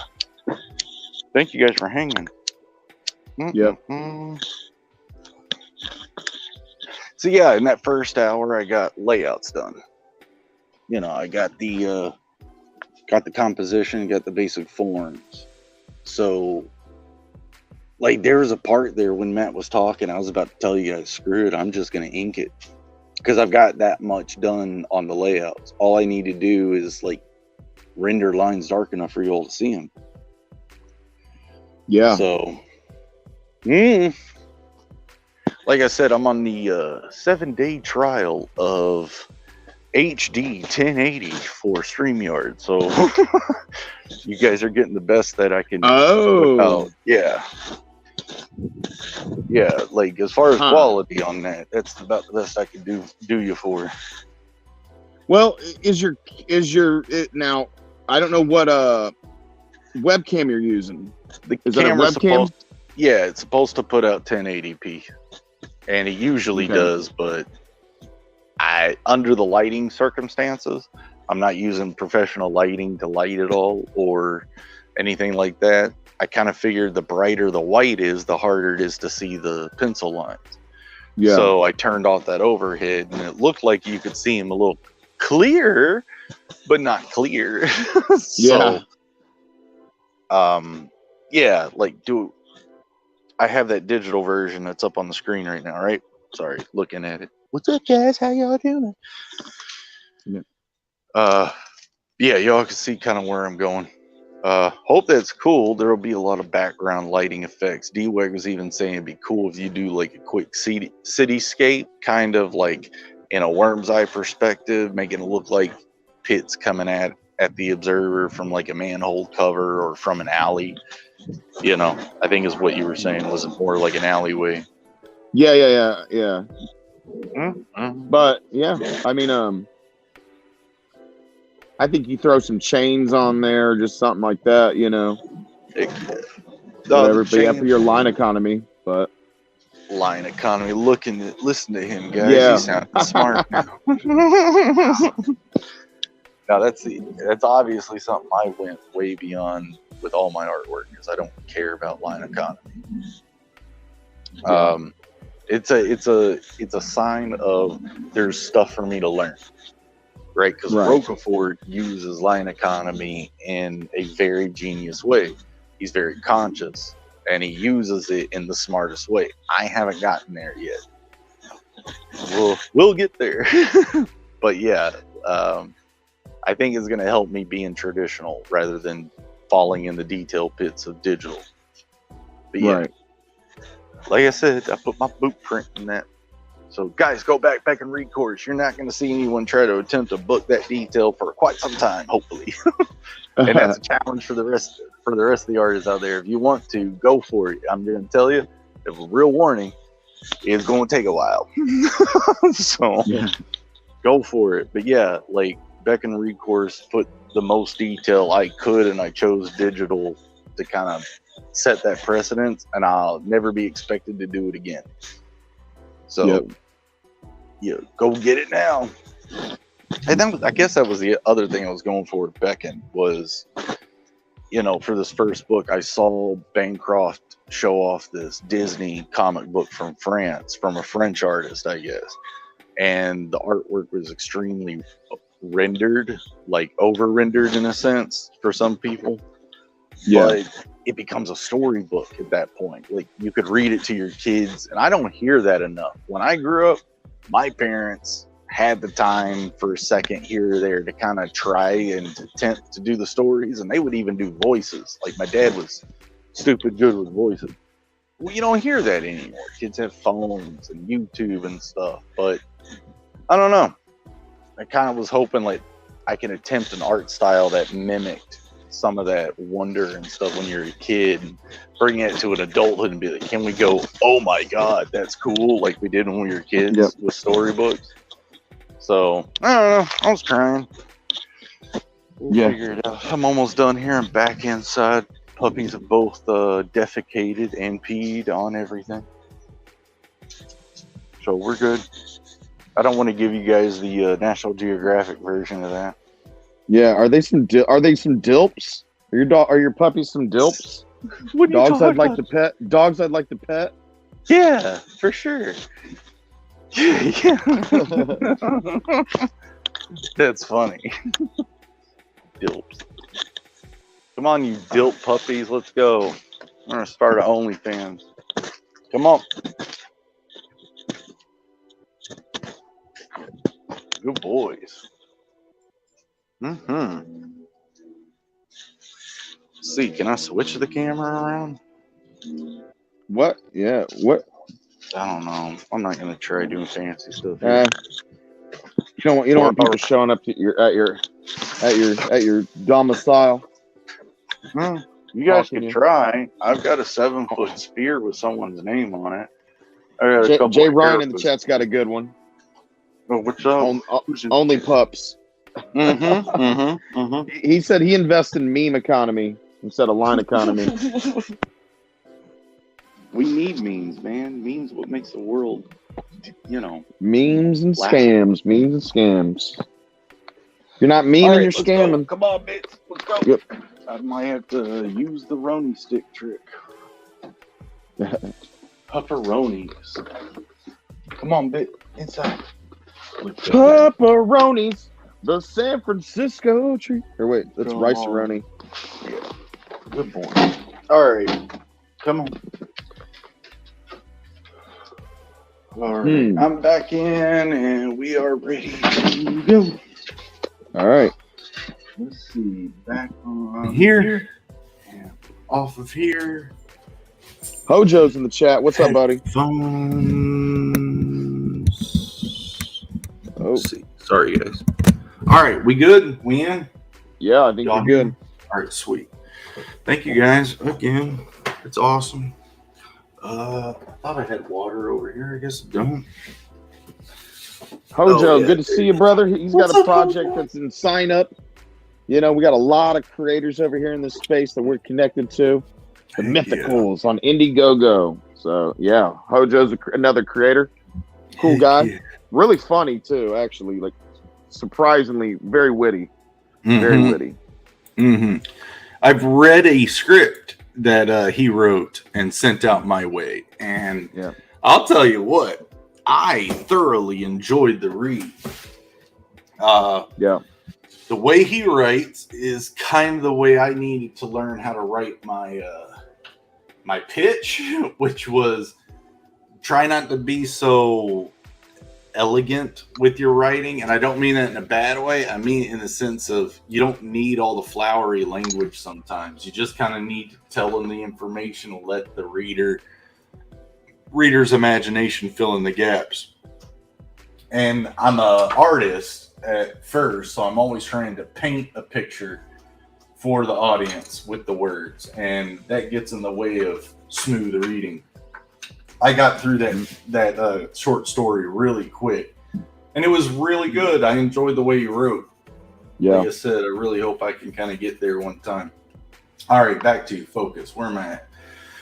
Let's get this face going so you guys have something to stare at the whole time. Let's get some rendering going there. So, yeah, all right. What's up, D-Wag? How you doing? Bromy? Wordy dirt, baby. Nothing you understand? Wordy dirt.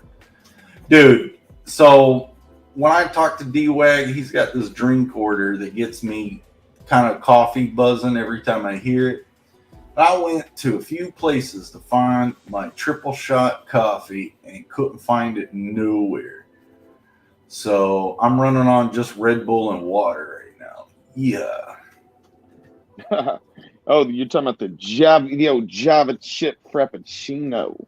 Yeah, the venti Java chip frappuccino. Listen, I'm not paying $4 for medium or small. Okay, you gotta pay $6.50. It's basically a milkshake size. It's basically a milkshake, is what it is, with like a little bit of coffee flavor. But yeah, it's it's basically a chocolate milkshake. Yeah, if anyone has seen the movie Zoolander, and if you haven't, go watch it. It's funny, but they have a scene in it where they're all ordering frappuccinos. So I'm on the phone with D-Wag one time, and he's ordering one of these things, and I crack up laughing because hearing D-Wag sit there and order this drink. Go ahead, D-Wag, order the drink. Welcome to whatever coffee shop you get it from. How may I take your order? Oh yeah, it's really obnoxious. Like it's Starbucks, unfortunately. But yeah, it's just really obnoxious the way that like the baristas like ask you. They're like, a lot of times they'll ask you if like you want something, and it's like I don't even understand what they're saying. Would you like a bacon set of the And I'm like, no. What? Yeah, shimmy con. What's a bacon shimmy con? I don't know.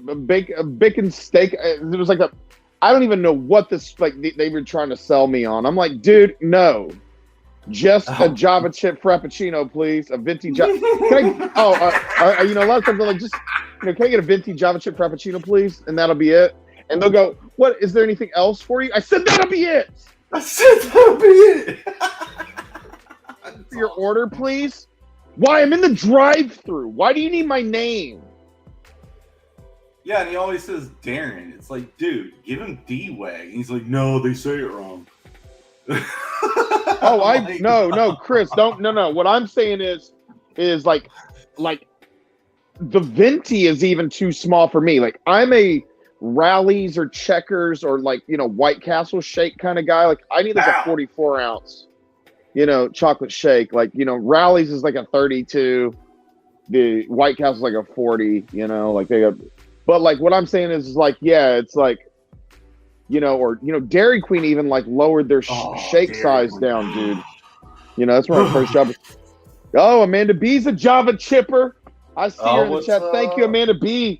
Hey, Zade, if you can, real quick, give Amanda B, because she's running the auction with us, man. If you want to give her a preview. Real quick, Zade is Amanda, check out Zade real quick. What are we doing? Preview of? Yeah, show her that picture. The picture you took on your phone of this so far here. That one. So, is that it? Yeah. So yeah, Amanda, basically, I was watching on my TV. Anyways, yeah, basically, Pitt's holding you up there, and his hand's gonna be like gutting you or something. So. Yeah, Colonel is man. We're an hour and a half in, Amanda. So, and that is actually a 20-year-old piece of paper. I'm thinking like, and what if out older pencils? Yeah, like those pencils are like old. But dude, like, so what we can try to explain people and really sell them on this piece is that they could probably hit up Shelby, and Shelby could like ink this or something, and like, that'd be sick. Yeah, that'd be sick. Like if Shelby over the top of Colonel, sick. Oh yeah, right. Like I said, once I get my feet wet in this a bit more, I'll start inking some of these. I've already got my pencils out, so if I wanted to go hard ink right now, I could. I don't know how long that's going to take. So I have a little bit more confidence in gauging my pencils, but so we'll get there first. Yeah. If Shelby wants to ink it, that'd be sick. The man of the morning, he finally dropped in for us. 80s made consumer. What a legend. He is the first backer, to my knowledge, of the Loading Lamp. Zade, show him what he's won. Hi, guys. Well, you have won. Give me a second. You have won this wonderful loading lamp display for your loading crystals. For all you collectors of BECKONED recourse and everything that's amazing with it, you get this handmade real driftwood stained and lit by a AA battery on-off switch that dongles off it so you can hide it. Anyway, perfect decoration for your desk, and we will be stamping the felt bottom with our logos hopefully soon. Go get it now. It's doper than dope. Now, yeah, Zade did say that just right now has the only white and orange crystals in it. Yeah.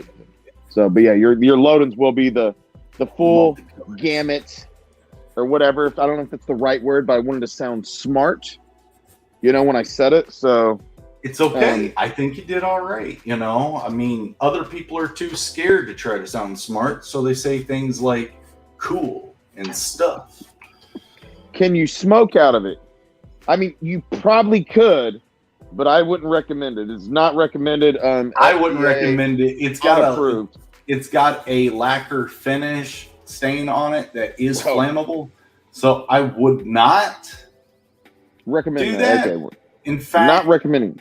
Now that's making me want to put a little sticker on it that says, "Hey, do not put near flame. It is flammable.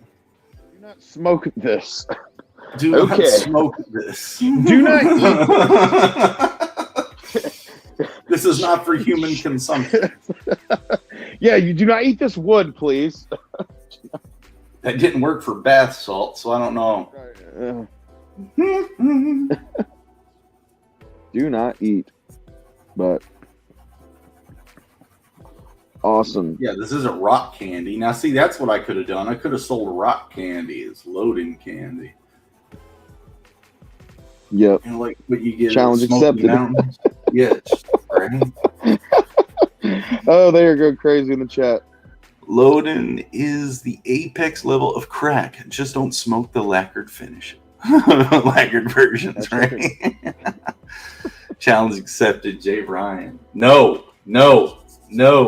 I don't know. That's on your own stuff. I'm not I told you no. You got this stream for proof. I told you no. I got to go get a knife. Give me a second. So, big shout out to you guys in the chat, hanging out. We're going to be here all day. At some point, I'm going to quit running out of excuses and have to work on my logo while I'm, on the stream with him. So, big thank you to you guys. Big thank you to 80s Made for backing the campaign. I kind of pressured him into doing it. But it's his own, it's karma. Because he's always telling creators, says, go out there, do some new cool stuff, man. He's always pushing the envelope for people and creators that go on 80s Made, who is a YouTuber. So if you guys might want to check him out. He's got a great show. And a fun one. Yeah. Good dude, too. Yeah. Got a lot of good people in this community. Funny people. But yeah, 80s Made is, always telling artists and creators that go on his show, he's telling them to push the envelope, make cool stuff. He'll back it. And he put his money where his mouth is today. So thank you very much, 80s Made. Awesome. Yeah. So you have officially sold all your custom items have sold that you made, so sick. Well, I know you're gonna keep I know that it's knick-knacky stuff, guys, and about this time in the campaign, we really want book to be better, correct? And the trick to this is when I launched it, I had the idea that the version of the book that I'm trying to put out is the best version that I'm offering. So I don't really know how to improve the book more, except get more suggestions and have those conversations with you guys about what type of improvements. If I try to add more story than into the one I've got, then I'm going to be messing with the pacing a bit. And so if I do supplemental stuff, well, then it's going to be longer till the book comes out because y'all seen the art style that I put in. So I'm just trying to dance the line there. What do you guys want out of it? Is there something I'm missing? Is there any suggestions that some people want? I mean, that's how the lamp happened. You guys suggested a holder for the load-ins, and I was like, okay, I can make that. Let's do it. So yeah, I'm open. Tell me what's up. Man, no, I think you're good, man. I think that we just gonna ride it out then. Yeah, I think just right now, hard times are for a lot of people. Things are slowing down, but we got to push that creativity, keep it popping. But yeah, you know, that's the thing. One of the things we were talking about earlier when Matt was on, and so cool that he came on actually, and you know, talk. Yeah. But is that like one thing that you've done, and I'm also implementing the same kind of thing, is like, and a lot of people are probably going to start doing this. Is like at first there was a rush that, you know, the indie scene in comic books and graphic novels kind of started booming a few years back, and now, you know, basically like, you know, I think people are starting to learn a few things. Customers are kind of, you know, slowing down on purchasing a lot of, you know, knickknacks and tchotchkes and stuff like that, but it's a lot of the same old.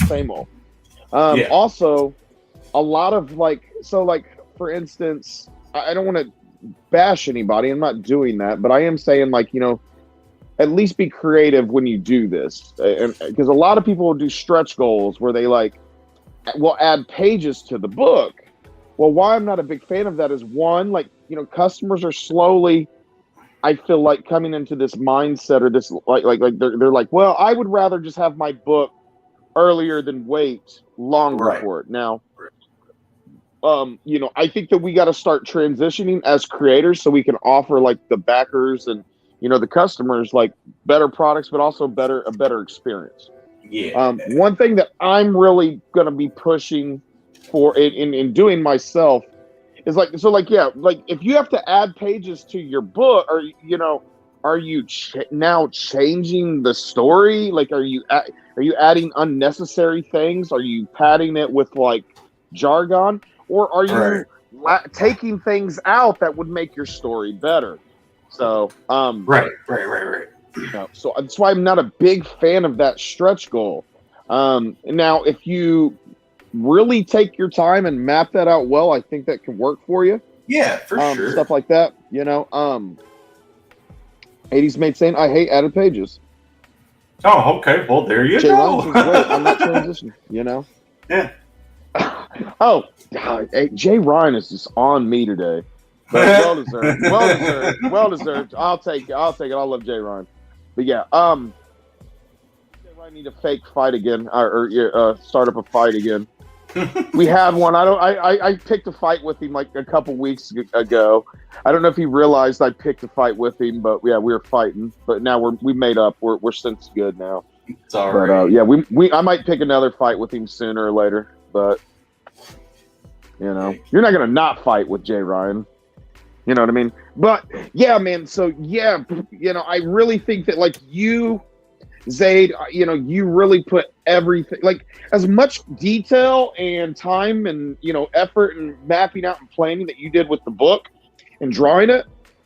I would say that there's probably more creativity and time and effort spent into the actual story of Beckoned and the world of it, you know, which is crazy. So is it unfair to say I've been working on the story since high school? Yeah, because not this particular book.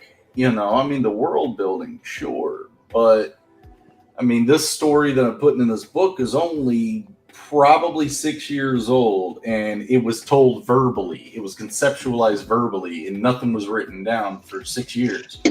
And then I was like, okay, let's do a comic book. And this was the story I had to tell first. So it was me finding a way of taking this kind of verbal story and putting it down, and then visually putting it down. Like the letters and the art work together with comic books, you know, and I love that part of the medium because I like being an artist, and my writing tends to be very visual and ergo a little rough to read. Comic books allow me to kind of get past that a bit because I can put that visual into the pictures, if that makes any sense. And then I don't have to do that with the letters, ergo making it an easier read. But then subtext and stuff. I mean, I don't know. I kind of lost the subject on that. I get lost when I'm doing artwork. My bad.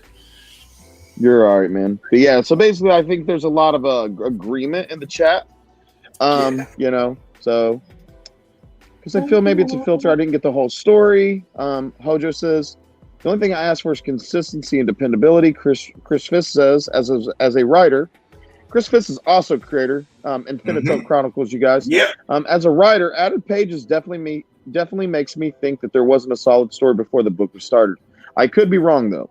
Well, that's what I'm saying is like I think like a lot like there's been some books in history that's came out and they added like I don't think I don't think it was a malicious intent, right? I think they actually Right. wanted to give the customers more of a value. But the problem is that like some of these added pages stretch goals just get ludicrous, right? There's Mhm. one book that I don't want to name it, I don't want to whatever, but yeah, it basically almost doubled the page length. People have been waiting for this book since Ouch. 2019, now, because it's doubled the page length. And while that sounded good, I think that most people would rather have the book now instead Right. of gotten those stretch goals, right? Yeah. And so and with Beckon, guys, I know it's a big story, but this is my first comic book, let alone like first successful campaign. And I did not try to go too fancy with trying to tell too complicated of a story with this first book.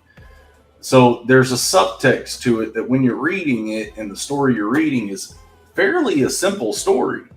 But it's got that fantasy, element to it that's introducing you to this world on a different level than what the script is telling you. Like, and that's using your eyes and looking around in the images and in the art.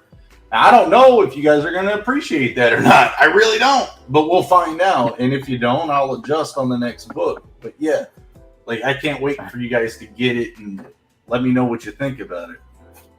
oh man, I hope that people respond well, which I think they will, man. I think people are going to really respond well to it. But yeah, Time Crawler is basically mapped out like, and this wasn't like planned. This was like, we both had our stories and we became friends and whatever. But my story is a very simple story too that relies on the world building to like capture your like, and you've done that with like your double page spread and all the amount of detail that you put in, like it's like I don't want people to get the wrong idea. Even though the world building is driving a lot of the over arc of the story, the characters are what drive it through. So these characters have to be good and they have to be written well with attentiveness.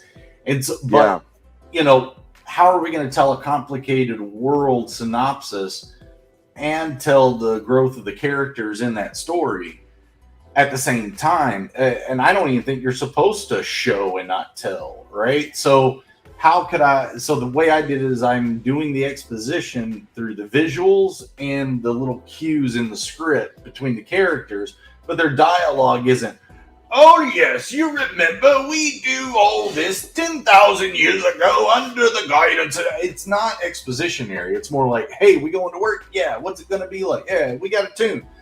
Get dressed. Guys, the story will fill itself in the deeper you get into it. And I don't believe you have to understand everything in the world building to get the story. And that's kind of why I attacked it. Yeah.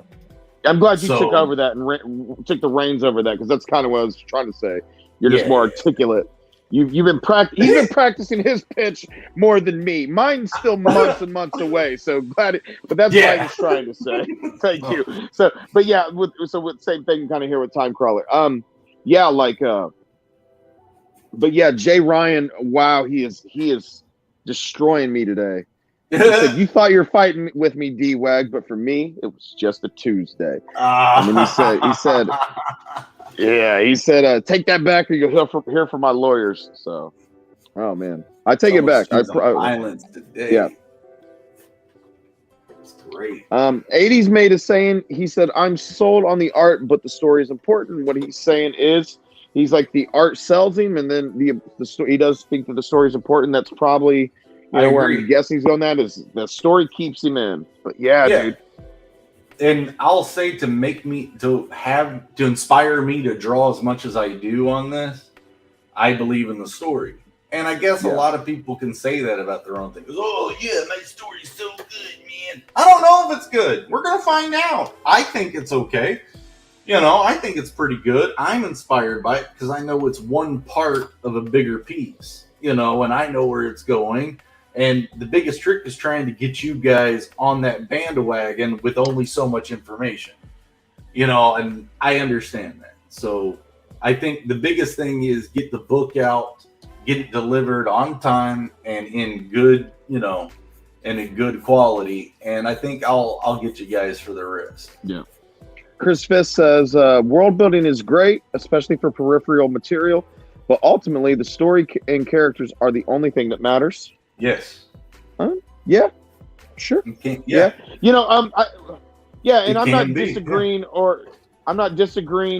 with this, but because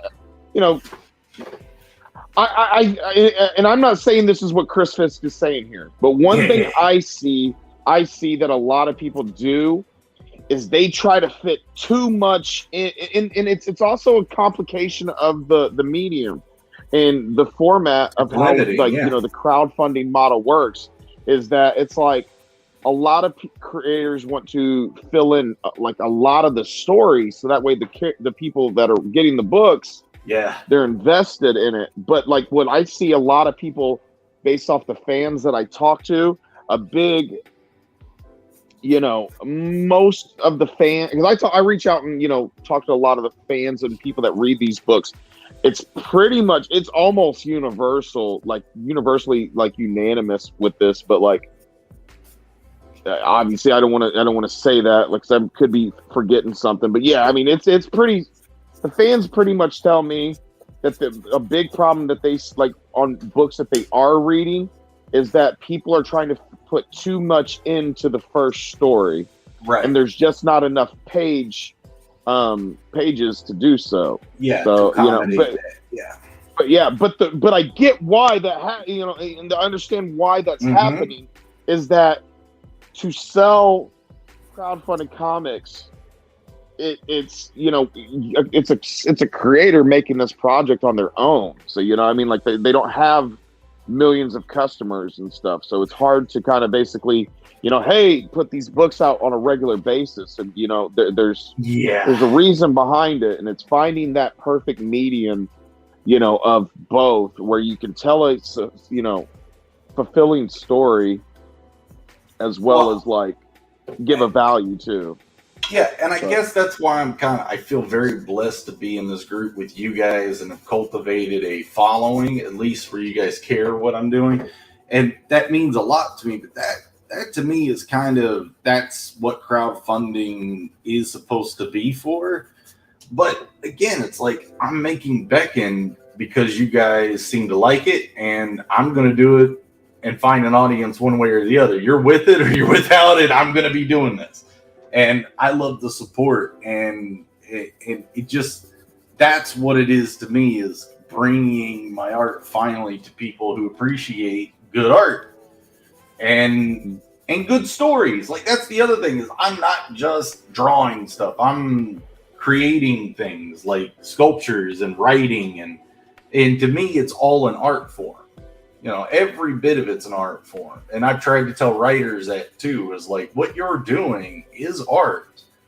You're using different type of paints or different, and then the harder thing is that, with art, like visual art, you get an immediate, satisfaction or, something else. With writing, it's different. You have to know if these concepts make sense, if these words are doing with artwork, it's pretty immediate.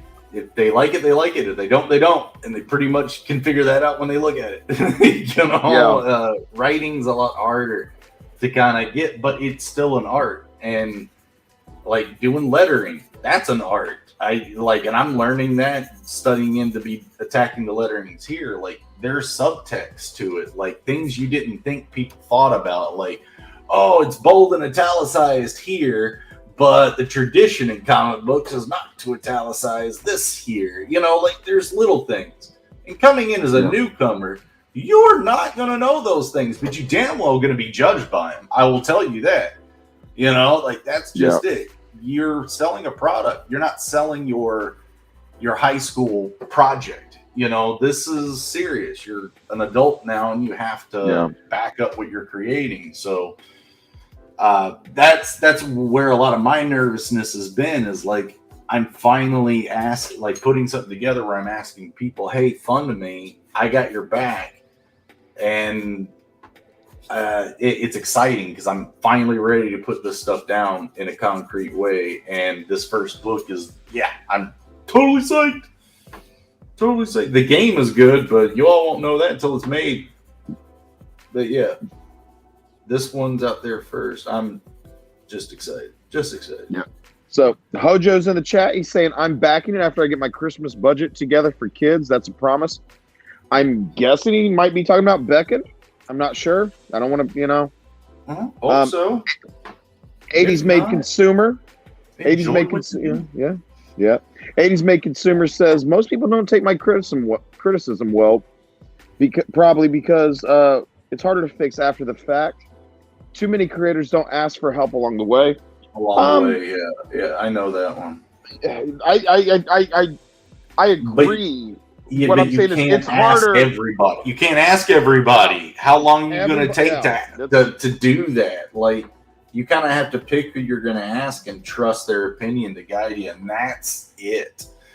I don't really know what you take your hits as they come afterwards, but yeah, it's rough to ask for help every step of the way, and then I start annoying people when I do that. Hey, does this look good? Hey, does this look good? Hey, does this look good? It's like, dude, just finish it.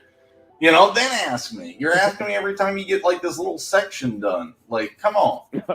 Right, and that's not knocking what 80s made said or nothing. But yeah, I'm just no. That can be harder for creators, and that's the things that hopefully people can kind of start finding the right amounts of all these things and whatever, because this is like a new space for a lot of people and things that they're going into, and like you said, like one thing I would recommend to anybody that's coming into, either crowdfunding comics or comic books in general, or, like a creator or whatever, is the first thing I did, and I Googled for months, and studied the things that you wouldn't know going into it, right? So I found YouTube videos of people saying, of creators oh, I didn't know this, right? So I learned about printing and stuff like that and stuff before a lot of people, whereas a lot of people think that you can just go to a printer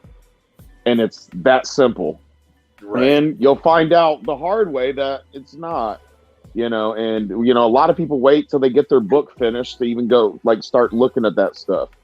And I would recommend, basically, trying to look out what it's like, and so like how you were talking about with the lettering and stuff like that, your eyes that aren't serifed, whatever, and right. The differences, and sometimes they are, but they're not in this instance, and this, that, and the other, so whatever. But yeah, Hojo said yes, Beck, and he said he's all right. We're holding you to that. If you break that promise, we'll come find you and hunt you down. All right. Ray's back, unless he's just listening to us. Thank you, Ray. Appreciate you. Saw you on 80s Made the other night. Good to see you finally. Hojo saying, amen. 80s Made. People get butthurt and take criticism personally. Feels. Get an editor is what Hojo says. Hojo is going with the hard approach, and I don't blame him. Everybody's got what works for them. Yeah, some people do, and that does. That I advise editors for everybody. Yeah. I advise them that's what they're there for. Use them. Yeah. Don't do what I do and don't listen to what I say. I'll tell you that much, because I'm just in a different stubborn mindset. Okay. And the way I do it sometimes can offend some people. It's not great to hear from an artist, I'm not going to listen to an editor. I might get him, but I'm not going to listen to him. Well, then why are you paying for them? What are you doing that for? Well, right. For my spell checks and all that. Well, you spell check on the computer. Learn a little bit of English. I got 3 college degrees of English under my belt, and I went to art school. So, I do have some experience with writing, but yeah, there's this other element with content editors. Sometimes you're too close to your content. You need some fresh eyes to sit there and be like, you're not explaining this clear enough. I know where you're trying to get, but this, you're not doing it right. And, you know, you got to be able to have someone tell you that, you know, before you're able to fix it. And there's a worth in that, you know, and I advise everyone, use an editor. I've been a little bit crass with them on stream recently by going, oh yeah, no, but dude, I'm trying to retain my creation and not, because again, the editors they're not the ones that are on this, you know, being talked about. Oh yeah, well they edited this book and this book sucks. No, it's going to be, you know, he wrote this, he sucks, or the creator sucks. Not necessarily that the editor can't, but the editor can literally go in and be like, take all this out because this makes no sense. Well, to that one editor, how many editors are you going to get? 1, 2, 3, and can you trust all 3 of their, you know, experience? I mean, I don't know how common it is in this group to ask for a resume. Like, how many books have you edited? How, you know, and stuff like that. And I think it'd be a little rude to ask that, don't you think? Oh, yeah. Yeah. Sorry if I'm getting hot takes over here, but yeah. Yeah, canceled. No, yeah, no. Use editors. Something, you know, yeah, absolutely. You know, definitely. Oh, I don't want to use this guy because he's definitely in hot water with what he said. With, you know, what? But I did agree with the point that he made, because here's the issue with a lot, like you know, difficulties. Oh, and real quick before I get into that long spiel, what up, JoJo? Yeah, you want to jump on this? Isn't it? You want to jump in? Oh man, it'd be awesome to have Joe in here. But yeah, one thing I was gonna say about Hojo in the chat said he's a man of his word. Somebody, as being, you know, I've had conversations with him. You can kind of tell when you talk to the guy that he is that type. He is a man of his word, for sure. For sure. He does not strike me as somebody that would break his word. But yeah, so definitely, he said it was Beckoned. So heck yeah. And cool. Yeah, so like I said, guys, get an editor. That's my final thing on that. Like, my end all be all is get an editor, nod and smile, and that's all I can say on that. Nod and smile, respect them, and then move forward. Aardvark is in the chat. I would suggest, he said, if folks need an editor, I'm available. One thing I really like about Aardvark is he looks at things from more than just his angle. Like, he looks at it 3 or 4, you know, and analyzes things from a multi different, like, you know, variant like ways, you know. And basically what I'm saying is, like, the guy, he's going to, like, okay, in this context, like, this is the best thing or whatever. And he just basically puts himself in a bunch of different situations and, you know, gives you options, feedback, things like that, alternative things. Like, he brainstorms a lot, right? You know, and it's not just like, you know, this is your only option. And also he takes out his bias a lot of pretty well, right? Like, he's like, I prefer this, but in this you know, instance, this would be better. So yeah, Aardvark is available. He is an expert writer. Kemosabe has had, you know, got help from him. And Kemosabe's been, you know, one of the most you know, respected writers we got, you know, in the indie space. Yeah. So yeah, Aardvark will work and help out for, you know, pretty affordable price. Like, I mean, really affordable. You should hit him up and you'll see what I'm saying. But yeah. Heck yeah. I want to get on a stream one time where I got Kemosabe and we're both going a million miles a minute about world building. Oh shoot! So Joe's saying he'll be ready for an Art Bros tonight at 6. Oh, okay. All right. Wordy nerd. Guess I'll be on stream later tonight, guys, on Art Bros. Go check it out. Heck yeah. No, he's been switching the schedule up recently. We used to do Art Bros on Wednesday, and it's been kind of on and off on Fridays here the past few weeks. So, guys, Art Bros on Fridays.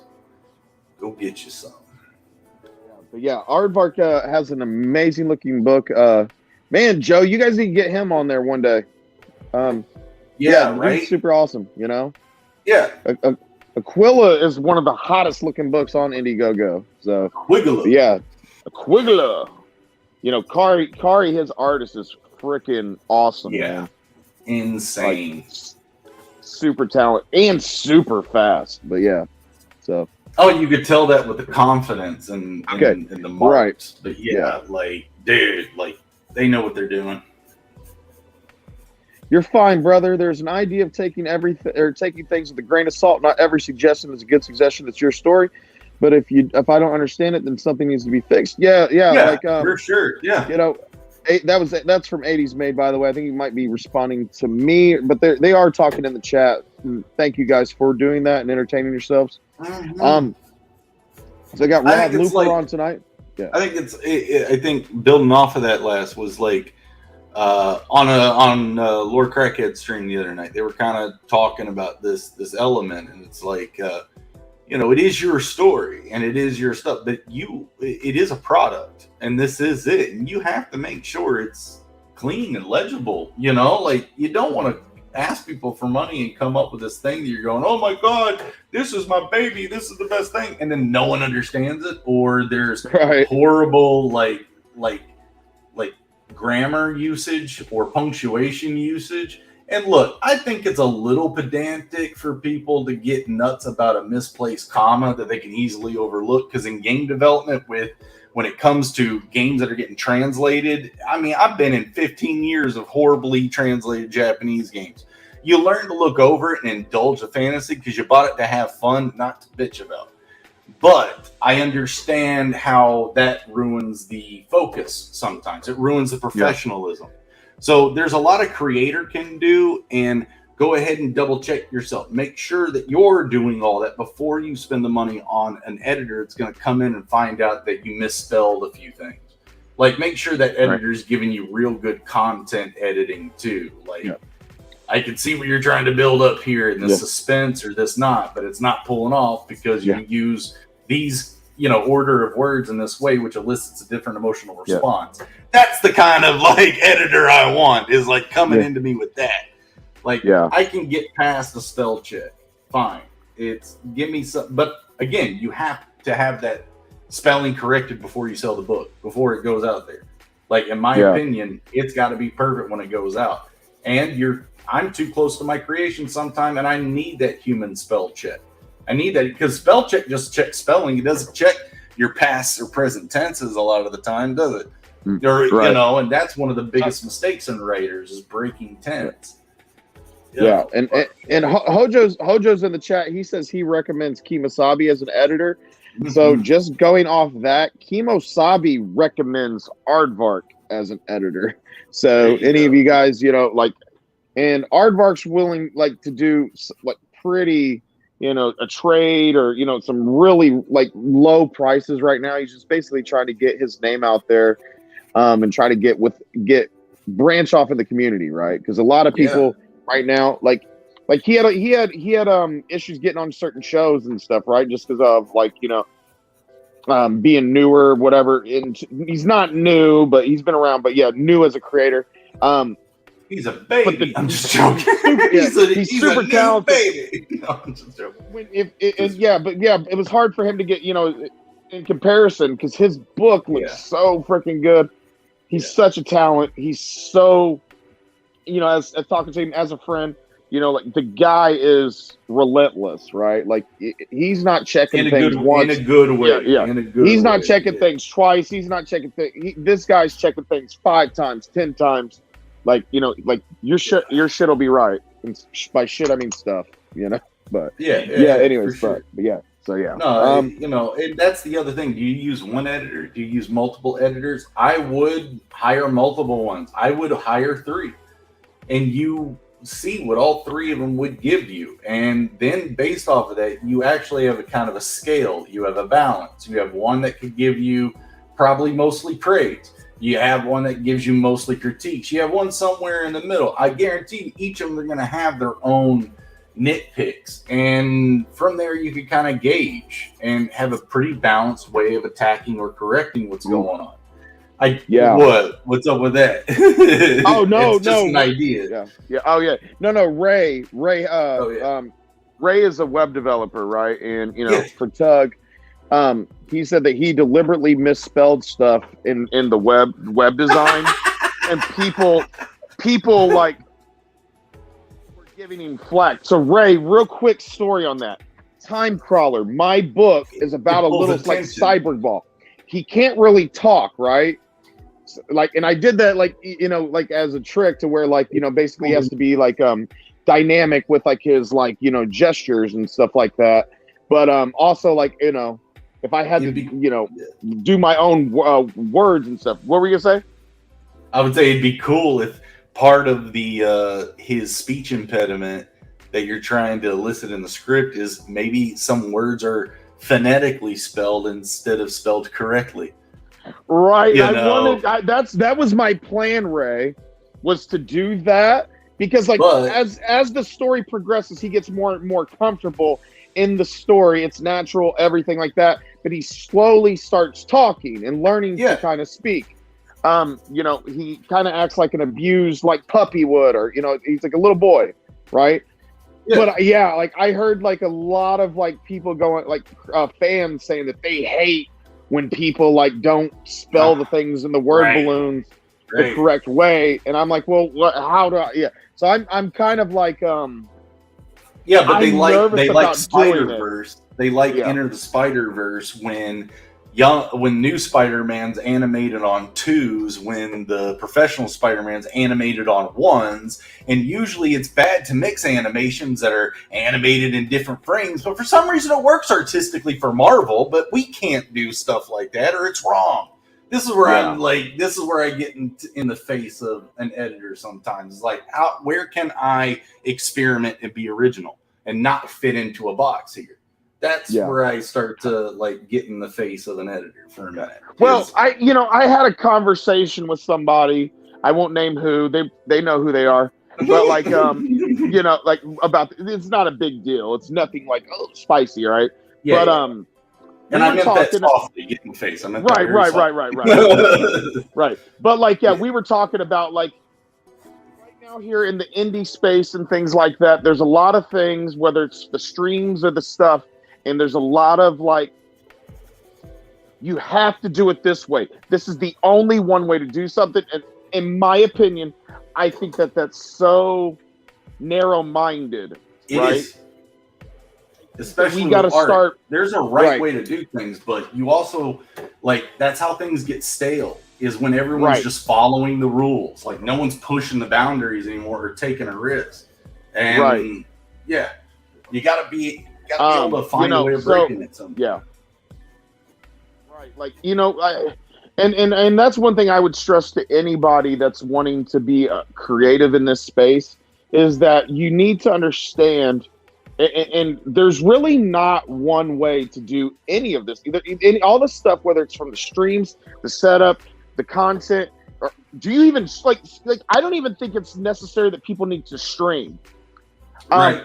I think that we need people that are making short content, people that are streaming, you know, and here's the thing, here's what I say, is like they go out there and they say, hey, go out there, you know, a big like narrative that people tend to overly say is you got to go out there and build your platform, right? And now usually when they're speaking about that, they're referring to yeah. Well, they mean that, you know, go out there, start streaming, and people will start watching you.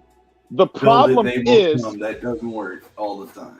No, if you're not a good streamer, which is hard to be, not everybody's going to be successful at that. Mm-hmm. And that's why I think, like, you know, I think people and creators should, like, you know, find like where, you know, like find a space, find a group of people that you are comfortable with, that you fit in with, and then work together, right? Yeah. You know, and, you know, utilize each other's strengths and help, you know, minimize each other's weaknesses, right? Like, you know, so, 80s Made is saying, thank you, 80s Made. He goes, and this is exactly what I'm saying is, he goes, I hate the statement that I've been told plenty of times, that's not what we do. Right, that's not what we do. Yeah, that's not what we do. Done with that one. I'm with you too, bro. I'm done with that. No way. like that's where innovation stops. That's where the creation stops. Now the only thing people are going to do that follow that idiom is going to do their best imitation of what they really like. And sometimes that's cool. Sometimes it comes off good. I'm so strange and new to this group. For you guys to expect me to come in here and follow all the rules is hubris. I don't know enough. So I'm going to break and push as much as I can to get it through, and hopefully style along the way. So that's it. Like, and that's where you get things that look fresh. I mean, my art style in general, like that's not conventional comic book style, is it? And I had a lot of pushback while I was kind of doing it. But if you let me finish, it came out, and people are going, "Oh my God, this is insane!" Right? If I would have listened to the "Don't do that. That's not the way we do it here. That's not," then I probably would have got putting up on those screens for people look at me. "Oh yeah, this is the cool art. Yeah, way to go."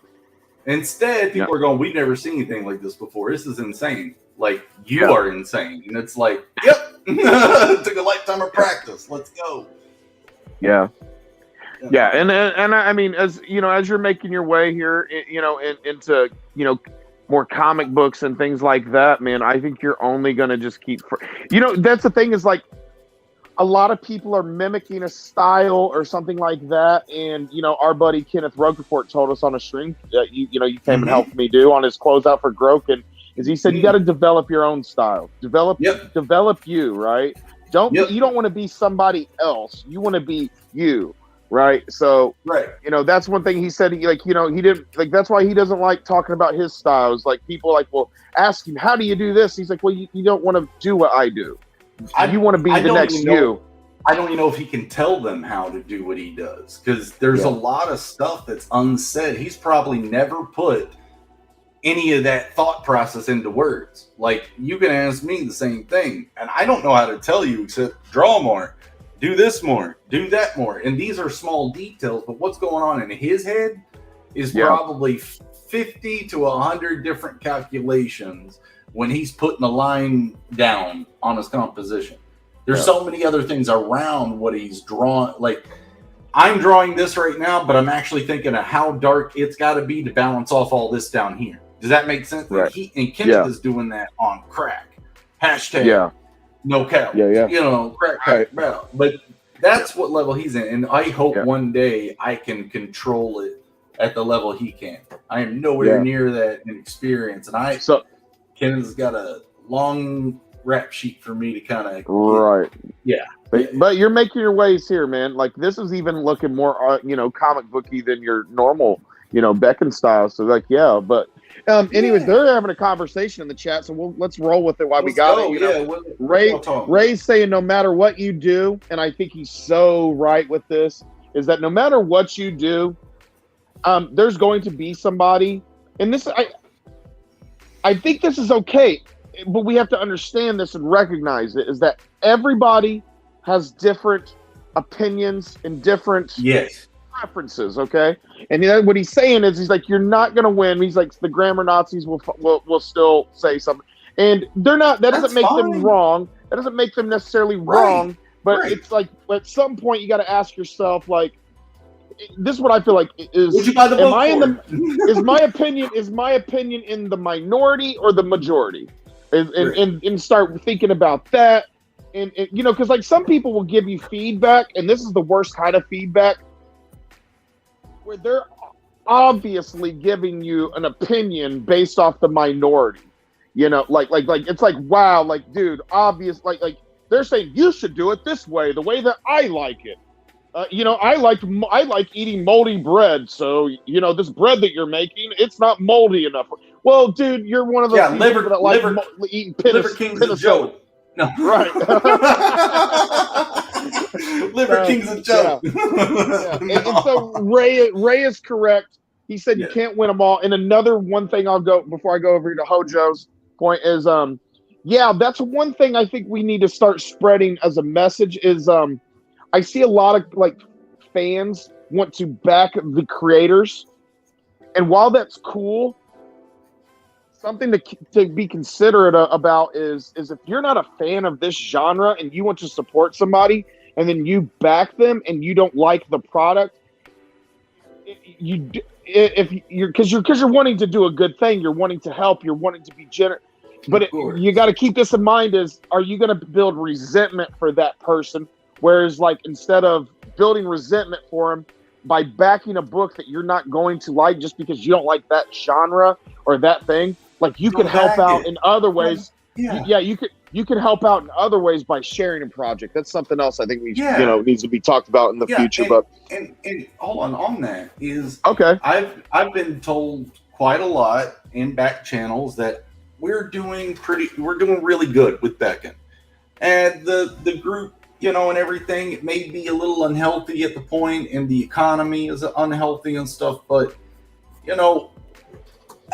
we're here for the group. We're here for the fans. We're here for the good artwork and stuff.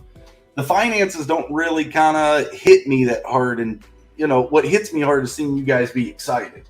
That's where I know the worth comes through, is if you guys are believing in it and moving forward, then I'm happy with creating more stuff and putting more of Beckoned out there. And if I was not so trapped or narrow-minded in Beckon, more IPs like we see what Phil Diaz and the Zade Bros do over there. I mean, that stuff is coming out, what, 2-3 books a year?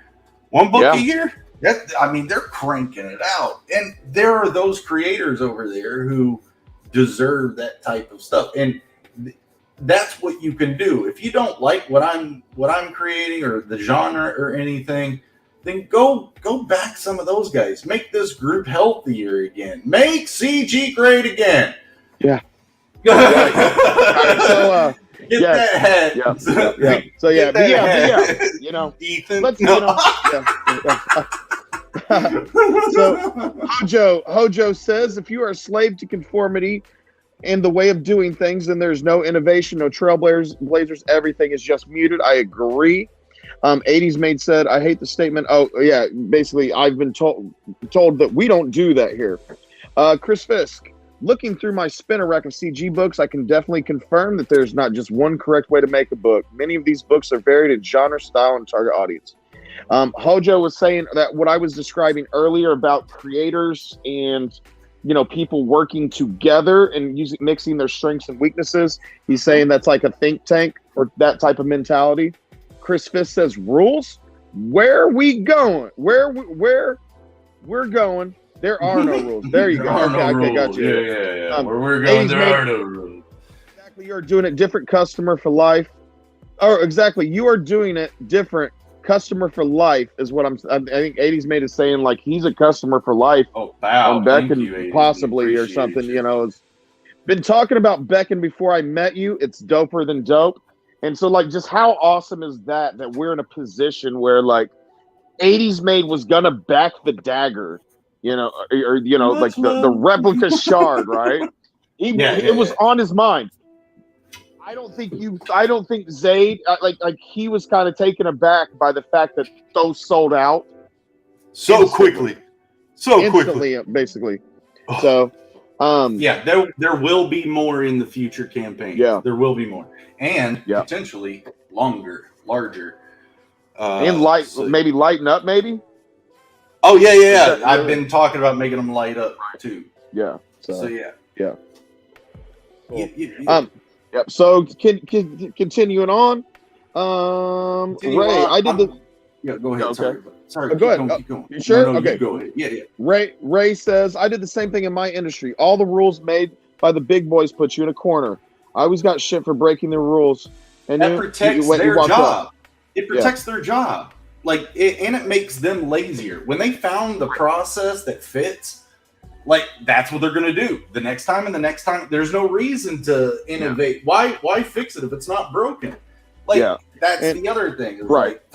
Like, I kind of like reinventing it every time as much as I can. As I can. It's fresh. So one thing I've said for a while is that the bigger people in the space, like, as a new creator, you don't have that, like, for instance, I use this terminology a lot, is I play basketball with NBA players. I'm only 5'6", okay? Like I could dunk, I could jump Muggsy out. Bogues. But what I'm saying is I can shoot a basketball better than Michael Jordan. I could not beat Michael Jordan in basketball. I'm not saying that. But in a 3-point contest, I absolutely could. That's how good I was, okay? To be that short, I could shoot like Steph Curry. Where I'm saying is, use a basketball reference, go to the sea. But I'm not saying, but like people are like, yeah, right, you can shoot. Yes, I could. I couldn't touch Michael Jordan in basketball totally. But what I'm saying is no one's going to come watch me shoot a basketball. But millions, if or You know what? I could kick Michael Jordan's butt in baseball. Right. Yeah. Just maybe golf. Yeah. But what I'm saying is nobody will pay to come watch me, some unknown guy, shoot a basketball, but they'll pay to go watch Michael Jordan. So the people that are dominating this space in terms of popularity, celebrity, things like that, if we're just doing what they're doing, it's almost like we're doing what they're doing worse, and it just so keeps going down the line. So at some point, that's where I think is happening. It's been happening is like smaller creators are just doing what they're seeing other people doing. That's true. Just worse jobs out of it, and going down the line and down the line. Somebody sees that person that's doing mediocre. Yeah. I'm not a sound guy, like perfectionist or a sound artist. So I don't know all the plugins that I could pay for and everything to make the sound quality on my microphone and here on the street better. But those bigger guys have the money to pay guys to do that or to get access to those. The smaller creators don't do it. We don't need it. I mean, yeah, would it make our channels look good? Yeah, and when we get that far along, cool. But remember, that's what CG is. It's an amalgamation of beginners and the skilled guys. And it's the skilled guys that got the beginners inspired. Yeah. So, I think some of us have to, at least I have to keep my mind in that sense that I am a beginner. Even though I'm getting a lot of attention because you guys like my artwork and I greatly appreciate it, I'm still just a beginner. And I got trapped in expecting too much out of myself where I started acting stupid, if that makes sense. I started getting hazy in my head about what to do about this or what that. When this whole time I've been pretty confident, why is it all of a sudden everything starts hitting off and I start getting a little shaky leg, Yeah. So it's because I didn't know where to find myself in it. I'm up against bigger guys, bigger clout, bigger stuff. So do you measure yourself on their success or on your own? On your own. On your own. I'm happy to have a successfully funded campaign and I can't wait to get in y'all's hands. Oh, I can't wait to have it in my hands. Woo! Yeah. It's awesome. Don't get bogged down by fear of not being the best yet. Yeah. It's not the thing. Just try your hardest, get your group, and get better. That's just constantly get better. And do what caters to you. If you're, I'm good at screaming and ranting and acting like a fool. So I'm pretty good on streams when I'm hosting and doing my thing, right? But, it would be silly to kind of back up the point we've been making. It would be silly for me to tell everybody to pop out of dumpsters and do the thing that I do because it's not going to work for you. If you're not silly and whatever, naturally, me telling you to do that's just kind of a dingleberry. But anyways, 80s Made said you can wake up, do what you want. He said, I drink coffee and buy stuff. Amanda B says, I'm with you, 80s. Chris Fix, referring to the moldy bread. He goes, I like cat turds on my moldy bread. 80s Made moldy bread, just like Mom used to make. Ray said, nothing wrong with a little penicillin. 80s Made exactly. I see that all the time. People back books that they would have never bought in the first place. Hojo, yep. Not everyone can be critical. Okay, you're taking a picture. Yeah. Not everyone can be critical and set personal bias aside. I really think that's where a lot of people set themselves back. I also see people backing books expecting the creator to back theirs and pull in their audience. And then then they get mad when it's not reciprocal. No one owes you anything. That's true. But I do think, that's no one owes you anything. But I do think that creators should be helping each other out, whether it's liking tweets or if it's a product or a book that you believe in or something. Like if it's something you don't believe in, then no, you don't. Right. You're not obligated to do that. But I do think as creators, we need to make a better effort by liking and helping signal boost our individual projects go out. Like I mean, some of us are boomers. Some of us are I have a- boomers and yeah, not really yeah. understand how that game is actually played too. So Right, that's and- the other is reach out and ask, hey, how and can I be better? understood. A lot of people don't understand that. Okay, on Twitter. Okay, this is why I'm saying this, and it's not really debatable. It's not really debatable. This is like factual. Is that when on Twitter, the more likes and retweets you get, the more it gets broadcasted out into the world, right?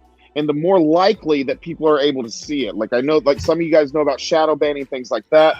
Even if you put your tweets to see it, your feed on like recent, you still see things out of order and things like that. Like, so creators, us helping each other in space, you know, like I said, you're not obligated to do it, but that's dumb in my opinion. I won't say that on your show, but it's smart. I won't say you're for not, but what I'm saying is it's smart to do so. I'll say dumb on my channel. Anyways, but yeah. You can say dumb on here.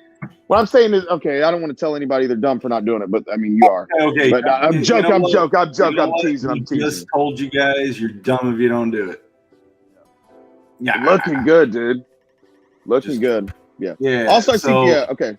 Not the clearest picture just yet, but yeah, we'll get it. We'll get it. Send that to me, and I'll put a tweet out and say work in progress or something. Or do you not want me to do that? You're fine. Yeah, I need as many people coming in here as possible. If you're on the street, yeah, you got a couple subs out there for me. Heck yeah. Yeah. Even if I have no intention of backing the book, I still share it out. Thank you. Okay, he just said my point. There's chance one of my followers will. Yeah, that's why I've said that's why you gotta believe in the project. But yeah, like I mean, dude, I have over 100,000 something likes, and I don't expect people to do what I do. But I just scroll down, like. And wait, let me tell you guys something too. For people that don't know, if you retweet too much, so be careful on this. Oh yeah, if you retweet too much, you get like a temporary shadow ban, okay, for like a week, and that's like Twitter telling you don't do it. If you post something and it's got like a typo in it, don't delete it, correct it, and repost it. They'll kind of soft shadow ban. Yeah, they'll soft shadow ban you for that. And you'll notice that your likes. I share the shit out of creators' books because even if I don't back it, spreading the good word. So okay, everybody's kind of agreeing what I'm saying. Yeah, not a fan of knockoff creations. I love the indie stuff because it has balls to experiment and transcend the homogeny of corporations or corporate comics. Chris, you do the Lord's work. Chris Fiss, you know, is what. Ray is saying, Chris, clap hands. He's saying congrats. Yeah, I just enjoying the ride. I'm a 41-year-old comic creator virgin. I've been in this thing for a year and it feels like 5, says Hojo. Awesome. D-Wag hates me because I'm dumb. Confirmed. 80s Made says. 80s Made likes and retweets everything. The guy's an awesome dude. Definitely. A sub to the channel as soon as I walk in the door, baby. Thank you, Hojo. Wow. So, yeah, cool. We're going for another trip, guys. All right, cool. I'm going to go. What's up? You don't want to go out? You don't want to paint the town beige or something? Let's go. Guys, thank you all so much again. I'm actually getting quite a lot done pretty fast. What are we in? 2 hours and 15 minutes? 2 hours, 20 minutes? Something like that. Something like that. Yeah, I've already got this upper corner done. The rest of it's kind of the body and contrast control. So I got an ebony pencil, which is my final contrast boost. So it's like the softest, darkest lead I've got right now. So I'll be going into a lot of that and start hitting the contrast controls. Now, again, for pencils and comic books, it's not supposed to be something that you do when you're in pencil work, you know, because again, that goes to an inker. And the inker fills in all the blacks and then make sure all that stuff looks nice and clean. Then the colors, will touch up on that. Sorry guys, I'm doing it my traditional pencil ways. So I'm building those values up in the graphite. But yeah, I'm glad it's getting darker now where you can see it. Yeah, that looks good, man. I'm looking at it like up close and personal. Man, it's looking good. Wow, okay. They are in the auction group, man. Yeah, this is going to be a good piece, man. I think this with the Type 1. I think you'll be able to. Yeah. I think you'll be able to, really help Sean with that, whatever, help pay some of them bills. I really hope that he gets a good reaction off this. Guys, there's an auction on December 10th for our buddy Sean.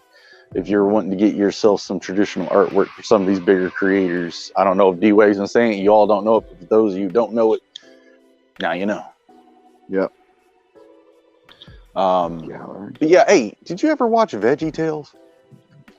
No, I did not. No? Do you even know what I'm talking about? Veggie Tales? Silly Songs with Larry? Yeah. Man, whatever happened to that? Just joking. I'm out here trying to create combo. I'm working on a tweet, bro. I'm trying to tweet here, dude. Okay, well then tweet. Twerk, all right, man. tweet. Work in progress from Studio Zade.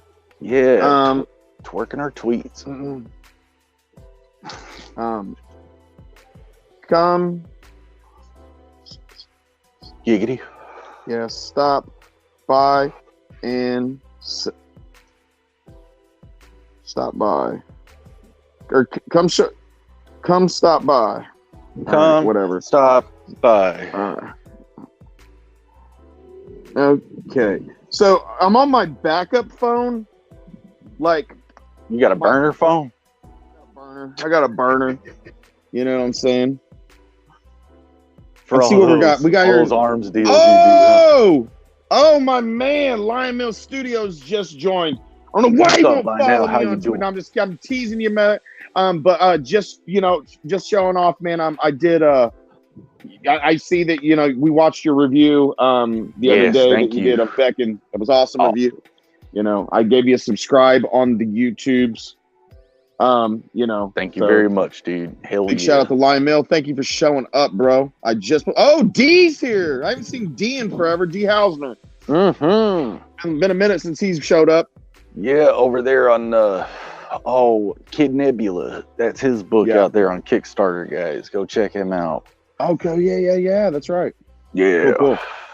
What's up, D? Good to see you, boy. Yeah. Awesome. But yeah. Cool, man. Yeah, we've got a couple new people in here. Let's see here. Just everybody. Lion Mill Studios says, "Hail, great pencils, brother." I don't know if you've seen it. Okay, it's up on the screen. Duh. I'm looking at my other. Oh my god, my TV's on. I'm watching it, and then whatever I'm on a smoke break and dogs going out break, guys. I'll be back in there in a second. Yeah. Fractal Friday, D Hausner says. Yeah, it's good to see you, D. Back when we were doing the show on Friday, we called it Fractal Friday. Yeah. Hojo, and he's actually got a point. It's weird. It's almost like you got it's a mix between Joe Madureira and Gail Keown, kind of is what I'm seeing here, man. And Joe Mad is the guy that did I just was talking to you about it. Battle Chasers. Yeah, dude. No. Yeah, that's the guy. That's that guy. Joe told me about it. Heck yeah. And to be honest, when I got into this, Joe was showing me Battle Chasers because I was making BECKONED. He was like, dude, look, this guy made comic books first and then made a video game. You're doing this backward. And I'm like, I don't care. I'm doing the game now because that's where my art brain was locked into. Well, yeah, now recourse of the book title is also the recourse of us understanding that, yeah, maybe this order of doing things will work better. So, like I said, the title of the book is a double entendre, not just for the legend of the story, but for us as a company. Yeah. But yeah, Battle Chaser is definitely one of those things that leaned me into this idea for sure. And then coming in and seeing Trent Kanuga doing what he's doing now, and it's like, oh, okay, all right, yeah, this was the right order. Okay. Yeah. But yeah, cool. Chris is dropping the Kid Nebula link to that. Thank you, Chris. Thank you, guys. Yeah, that's it. What are you doing? Joe Mad kind of got, you got the puppies, the dilps. What are you doing? Yeah, you digging holes? Say hi to everybody. Oh, yeah. Dog I'd like to Yeah. pet right there. Oh yeah, he's digging holes. He's having fun. I'd pet that dog so hard. Yeah. But All right, But- D-Wag's not coming here in person. No. yeah. Just kidding. Just kidding. Yeah. Yeah. Alright. Yeah. Joe Matt is kind of got like the shapes and silhouettes and Yeah. body And- composition that I'm looking for in Time Crawler. But yeah, I mean, my line style I plan to do is gonna be nothing like it. But yeah. Yeah, you got that draw through attempt you're wanting to go for. Yeah. That'll be really cool for people. Because I mean, especially for me when I was a kid, I liked coloring books and the VHS cassette tapes, that we would have, and I would draw those. I would look off of them and be like, this is what I'm gonna draw. So that's where I started, was just looking off of cassette tapes and stuff as a kid, and cartoons, and freezing the VHS and drawing that frame. It was just something cool about art that's done that way. Come on, Bubba, let's go. Come on. I got one of my Bubbas wanting to camp out here. He's like, it's a nice day. I don't want to be outside. Come on, let's go. Inside, let's go. Come on, I don't want to be Pops on here. I'm just joking, but I'm Come on. Come on. That was rough. Yeah. Another pun. Jesus. Come on, Jeremy. Yeah. Tons of puns. Tons of puns. But yeah, man, dude, I'm really impressed with how fast you're getting this done. This is really cool. Hopefully, to be honest, man, maybe this is something that you can start doing more of, and regularly, and getting into the your pieces into the auctions and stuff like that, and that's a really good way to get exposure too. Our boy Mo Biggs. Yeah, okay, I'm gonna message Mo. I'm gonna get him in here. Thank you. I'm coming back to the chair, y'all. Oh, cool. Boys are in. Boys are good. Sweet. All right. Back in. I didn't know how I'm going to do. Let's see. I leave that. Add that. Okay.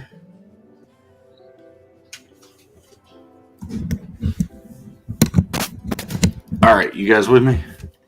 Yep. There's some popping going on. All right, cool. We're good. All right. Sweet. Boy. Let me turn on a light, see if that brightens it up. Okay.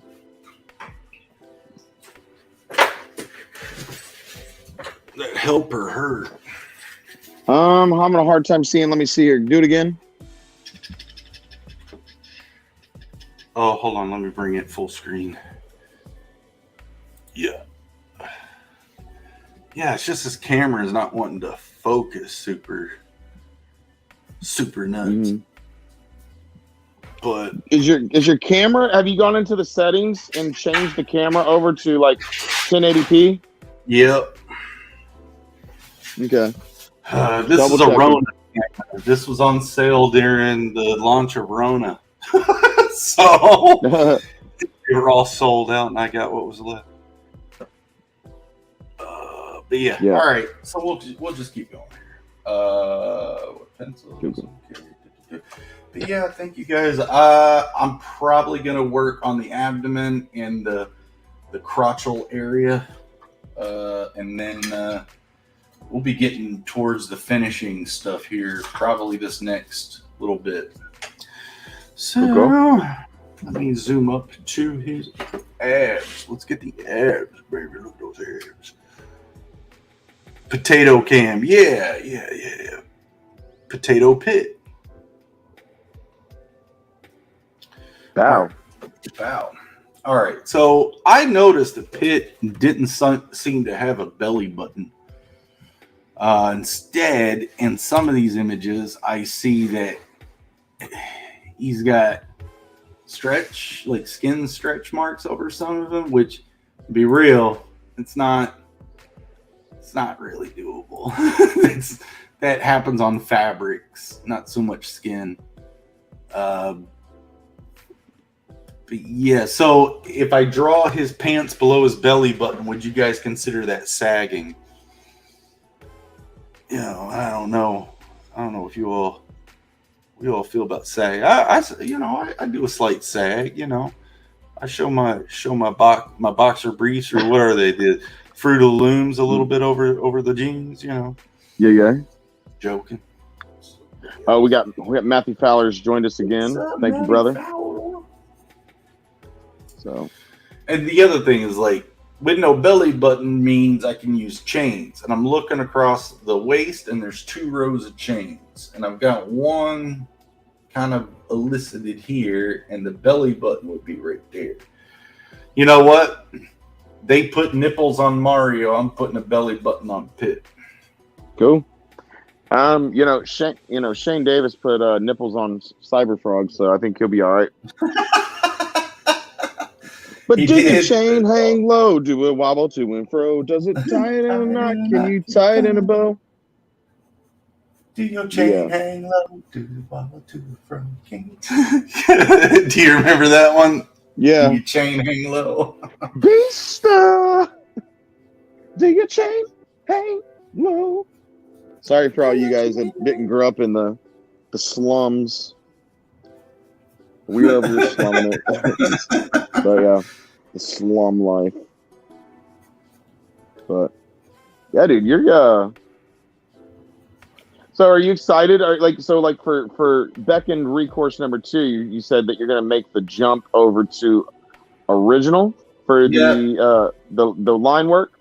Yes, sir. So Joe Catapano did Star Circuit that way. He did all the line art and pencil, scanned them in, and then he digitally colored them and got them for the pre-prep, digitally. Yeah. And that worked really great for him. And it did, in a process, it cut out a whole section of the work. You don't have to hire a line artist, or a liner. You just got to go in there and make sure your pencils are clean enough.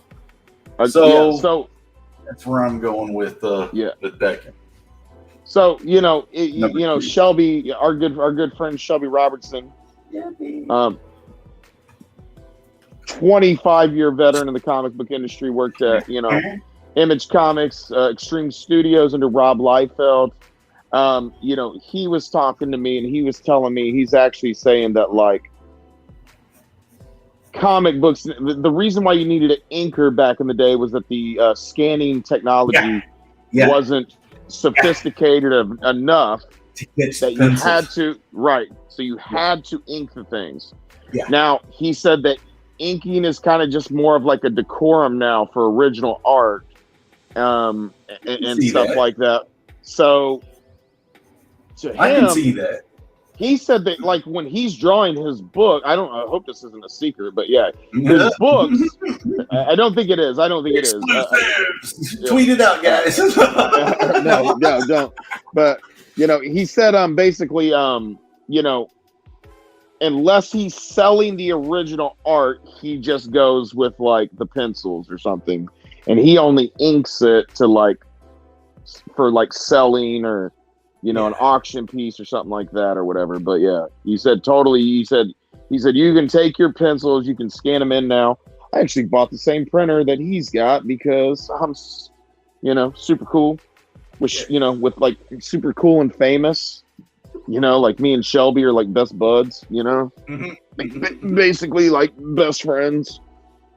But yeah, no. So no, I got the same printer he's got, and he said, he can just you import it into Photoshop or Clip Studio or whatever software you're using, and then you got to just basically adjust the levels, the K values. Right. Yep, K values. So levels. Yep. Yeah. Ew, it's nasty muscle. 80s made us saying sagging pants is how prisoners get dates. Oof. Hold my pocket. Let me get my wallet out. Get this out my wallet, my prison wallet. Anyways, Oh, my but pocket. yeah, Locked up, or what is it, 60 days in? I'm locked up. They won't let Zade out. They won't let Zade out. Hold on. Was that R. Kelly? I'm trapped in the closet. You get out the closet. I was in the closet. Now I'm out the closet. Locked up's Akon.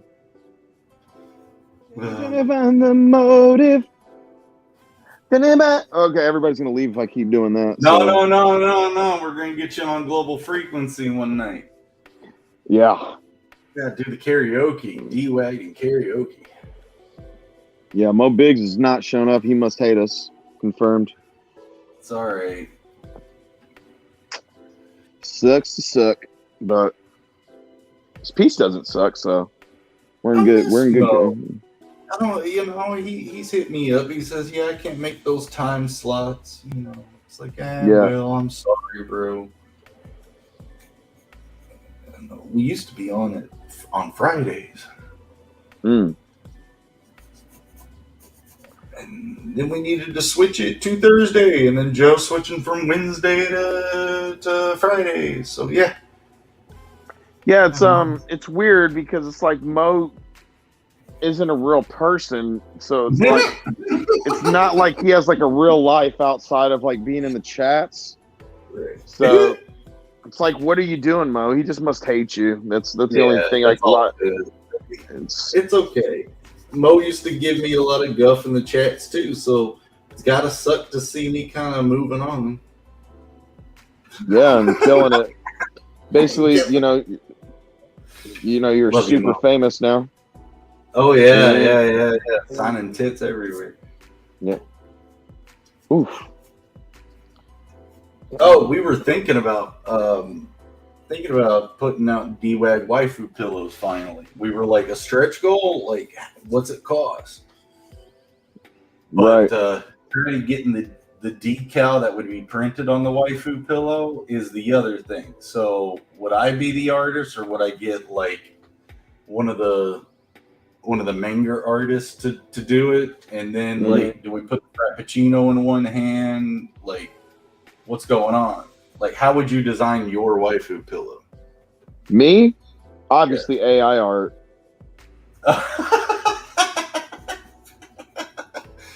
Wow.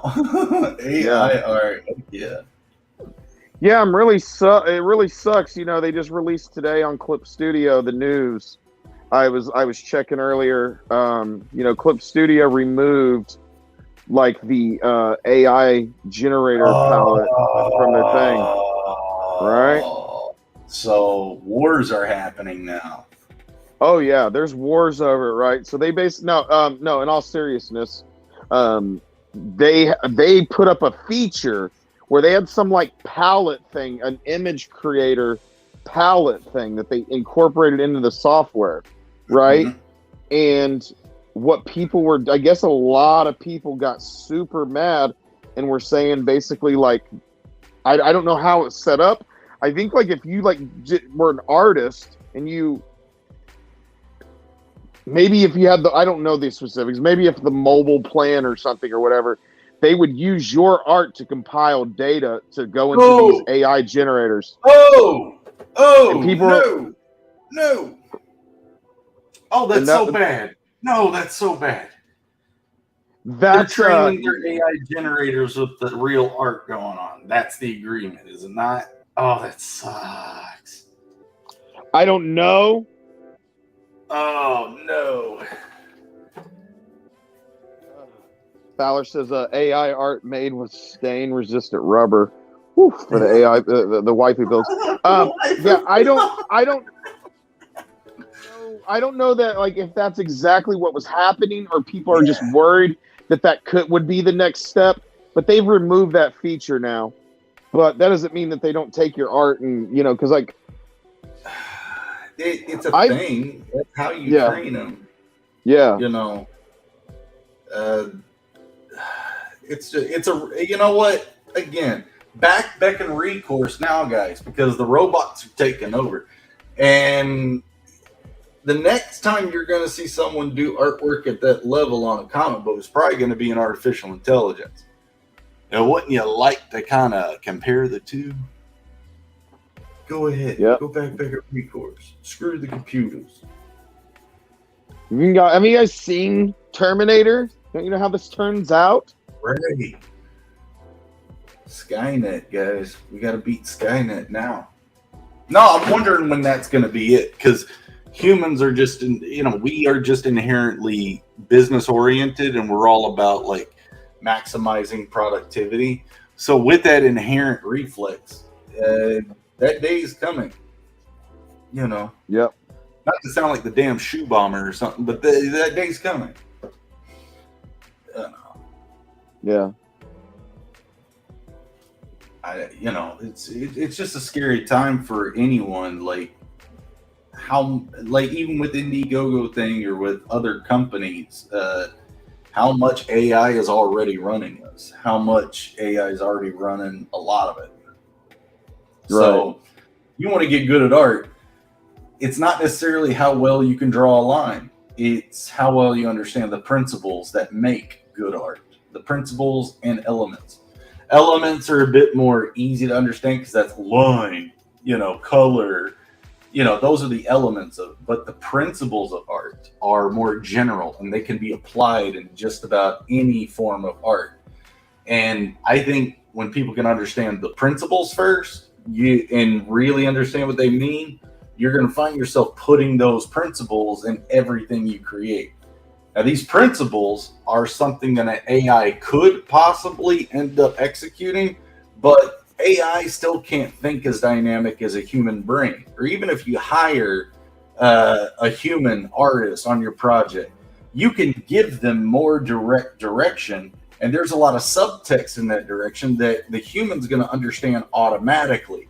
That the AI at this point in time just isn't smart enough yet. We're still a couple years or a while off until you wouldn't be able to tell the difference between a human art employee, and an AI art employee. And it's a lot of those automatic understandings. So we're still ahead of them right now. But we're winning the war. We're winning the war now. But just not for long. Yeah. Yeah. Like there'd be a bunch of books still coming up, with all this stuff. Like D-Wag was telling you guys, Time Crawlers is coming. He's got the idea. The concept is really cool. I think you guys are going to enjoy the story he's trying to, put together here. It's also really relatable. I'm sure a lot of us kind of had friends or felt these type of these moments in our own lives, and he's got a neat way of still eliciting in the story that escapism. In fact, that's part of the thing that he's going for, if I'm not mistaken. I'm going to shut up now before I say too much. No, that's pretty good. That's pretty good. But yeah, these are things that AI is going to have a hard time doing for a minute. So back your artists now. Do it now. Get to the chopper. Yep. Yeah. Oh, California is the best state to live in. The governor. Yeah. But yeah, man. Yeah. I'm running out of excuses to not be doing my logo that I told everybody I was going to be doing. But well, you've been talking about it. That's part of the work. Yeah, I guess that's pretty accomplishing.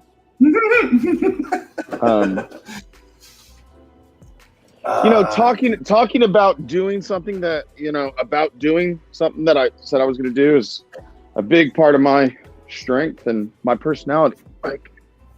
Yeah. Talking about doing something's half the battle.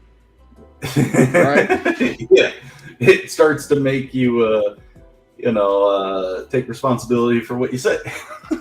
But yeah. Right. But yeah, I'm not really in a comfortable position. I'm sort of moving things around, the house and stuff. Oh yeah. and what or the dumpster, you know, people that know my setup. But yeah, so started moving things around the dumpster. So I got like all kinds of stuff around my room, and I think you need like a little, you need to put a little window in that sliding door of your dumpster. That way you get some light in there, man. did I tell you about that? Because I actually was like thinking about doing that in the guest bedroom. Like I'm thinking about like Crack drive through.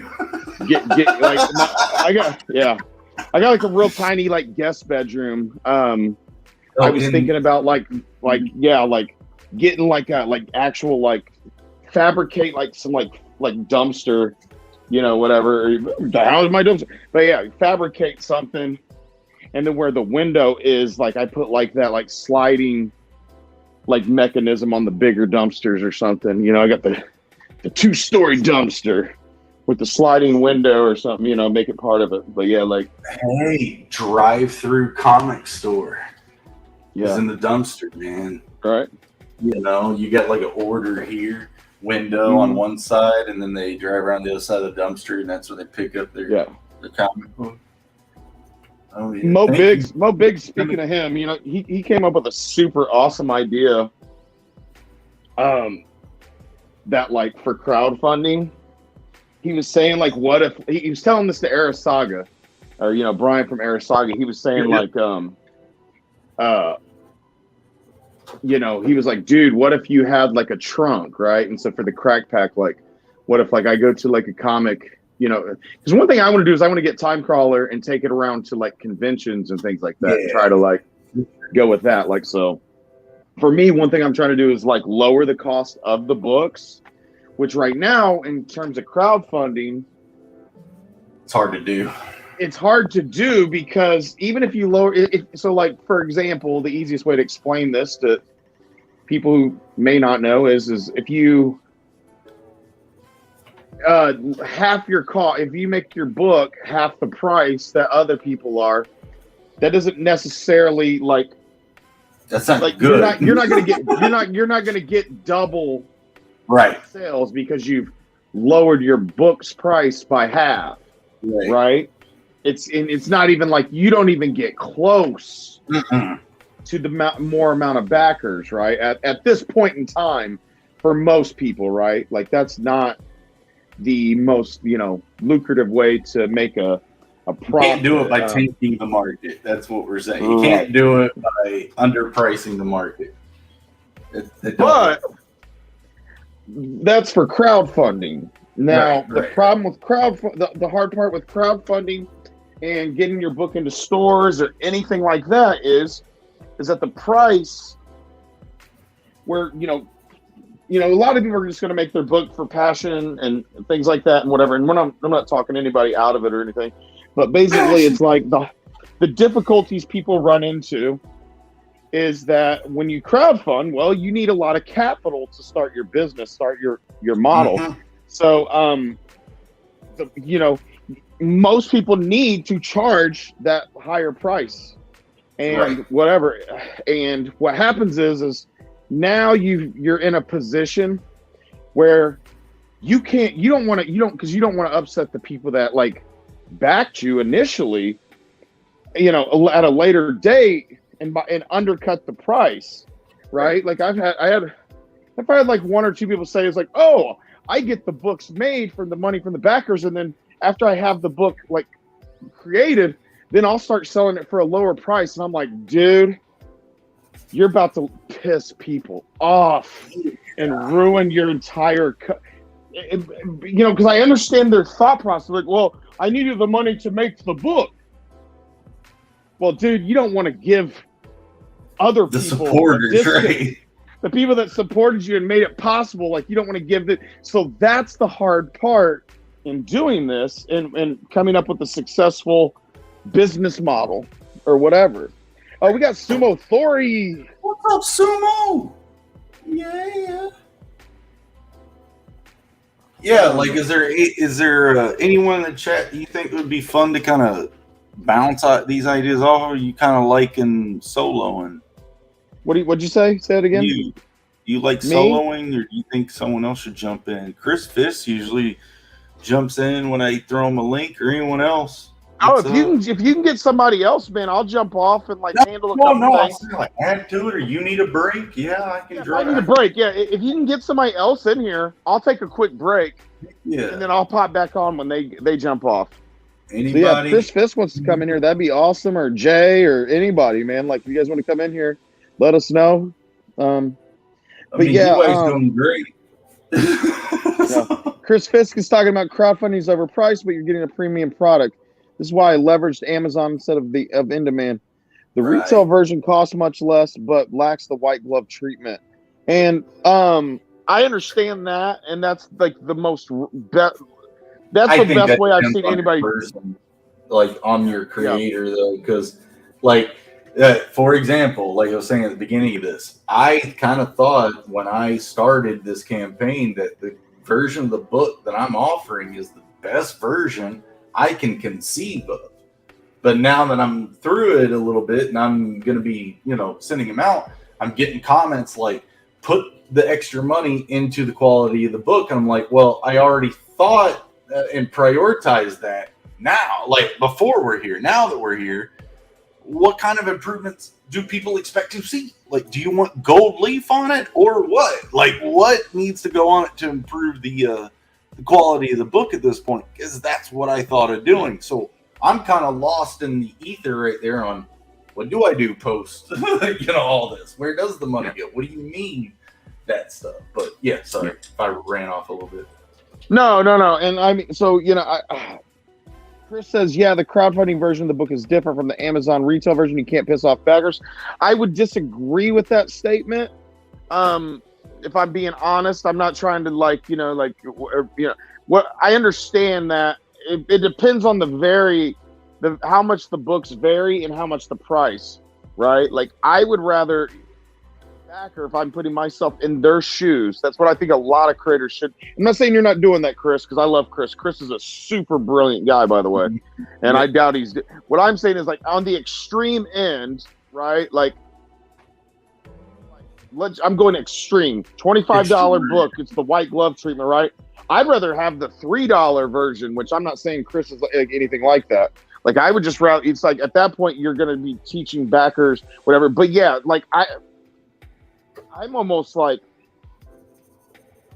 so I'm just picking that. Like, that's one thing I see is like, there's other people that I've seen do this in the space. I don't want to name names or anything like that. That's why I'm like, so like, we're not taking Chris or trying to because I love Chris and Chris is super smart and whatever. All your fault, not Chris. saying he's doing this, but yeah.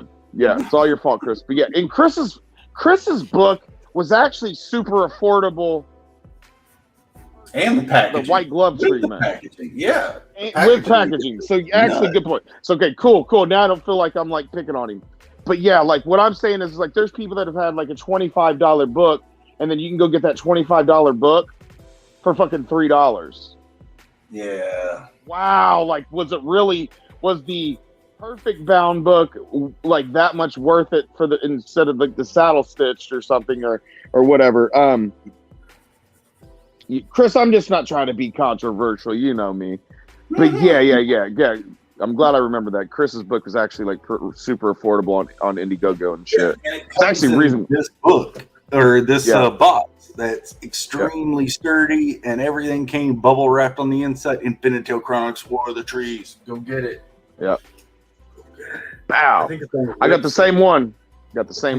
I love what he did on the side of the book, on the side of that box. I was going to do the same thing. I'm going to do a VHS tape, right? Oh, that's cool. Yeah. And then what I'll do is like, you know how like your old school like VHS tapes, you'd have like the little like so on the side of that box that Chris included with all of the purchases from Indiegogo. All of them. Yeah. He wrote down what's included in the box or had it like labeled on the box, on the back, which would make things easier for fulfillment. Like, yes. So, yeah. For sure. So, people say, "Oh, fulfillment's hard." Well, really not. But, it's a process.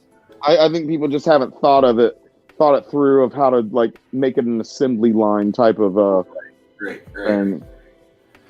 But Because it's got to be nuts seeing all of that inventory right there. You got to box it all up, dude. You got to do it all. So, yeah, you have to have a plan, like, of attack for that. You can't just be like, oh, okay, gonna order a pizza now. Don't talk to me for a while. No, there's more to it than that. You have to have a plan of execution.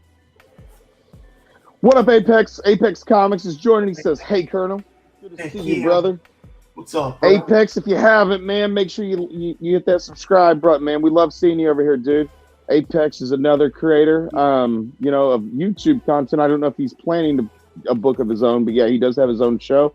And he does Apex, Hex, and Rex, and then he does his own show on his channel. So love the guy, man. He's super supportive. He's been around forever. Just super nice guy. So heck yeah. There's a lot of nice guys here. There's a lot of pricks too, but most of you guys are awesome people. I'm trying to get hot takes. Everybody but Jay Ryan is awesome. That's because he was bullying me earlier. He was bullying me earlier, so he's pretty okay. He's like the most okayest guy I know. Jay Ryan. Oh, and Jay Ryan is an artist, a pretty talented one too. Yes, he's a sleeper. He's a sleeper. And where I got a problem with him is this guy, right? Yeah, what's up? Ryan, okay, was never on like YouTube or nothing, right? And then like you see the guy, and you're like, this dude is meant to be a YouTuber, like star, right? He's got like a super amazing voice. Super good setup and all this stuff. Oh, now I tagged you in warm-up post I just did, D-Wag. Okay, let me get that and I'll send it to Zade and see if he can pull that up for us. All right, let me get here. But yeah, Jay Ryan has a channel too, and he is uploading content. And like I said, this guy, I'm a pretty good YouTuber in comparison, and man, that guy's he's nasty. Oh wow, dude. Oh dude, these are sick, Jay. All right, I'm sharing them to sending these to you, Zade. You got to see these. Jay's getting sick. These are from what I've seen of his previous work. These are nasty. That pit piece is sick.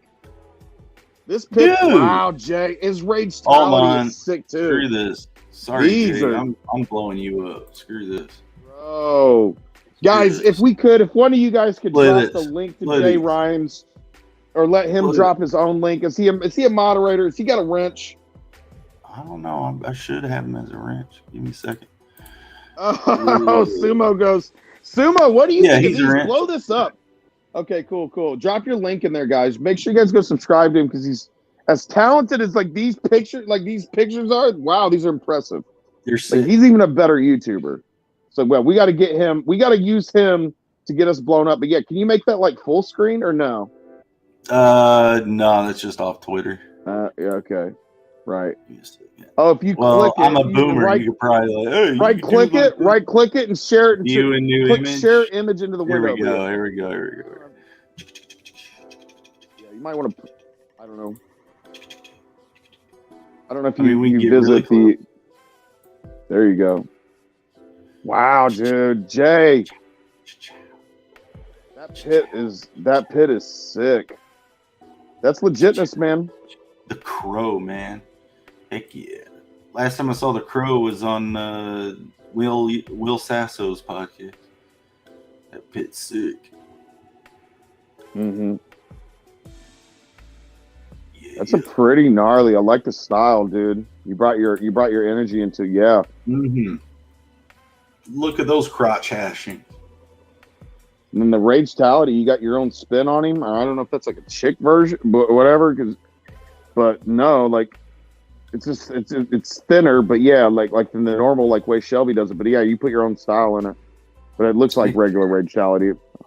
Did you see those Mickey ears that he had like the silver paint drip on for the new year? It didn't go off right. It looked dirty.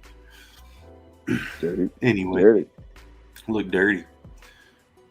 Okay, Sumo Thori and Amanda B are agreeing. What? Okay, I was right. I was worried. It's like, oh, you guys agree. Jay Ryan is saying, yeah, her name is Vermin. Okay, so that's who that is. Cool.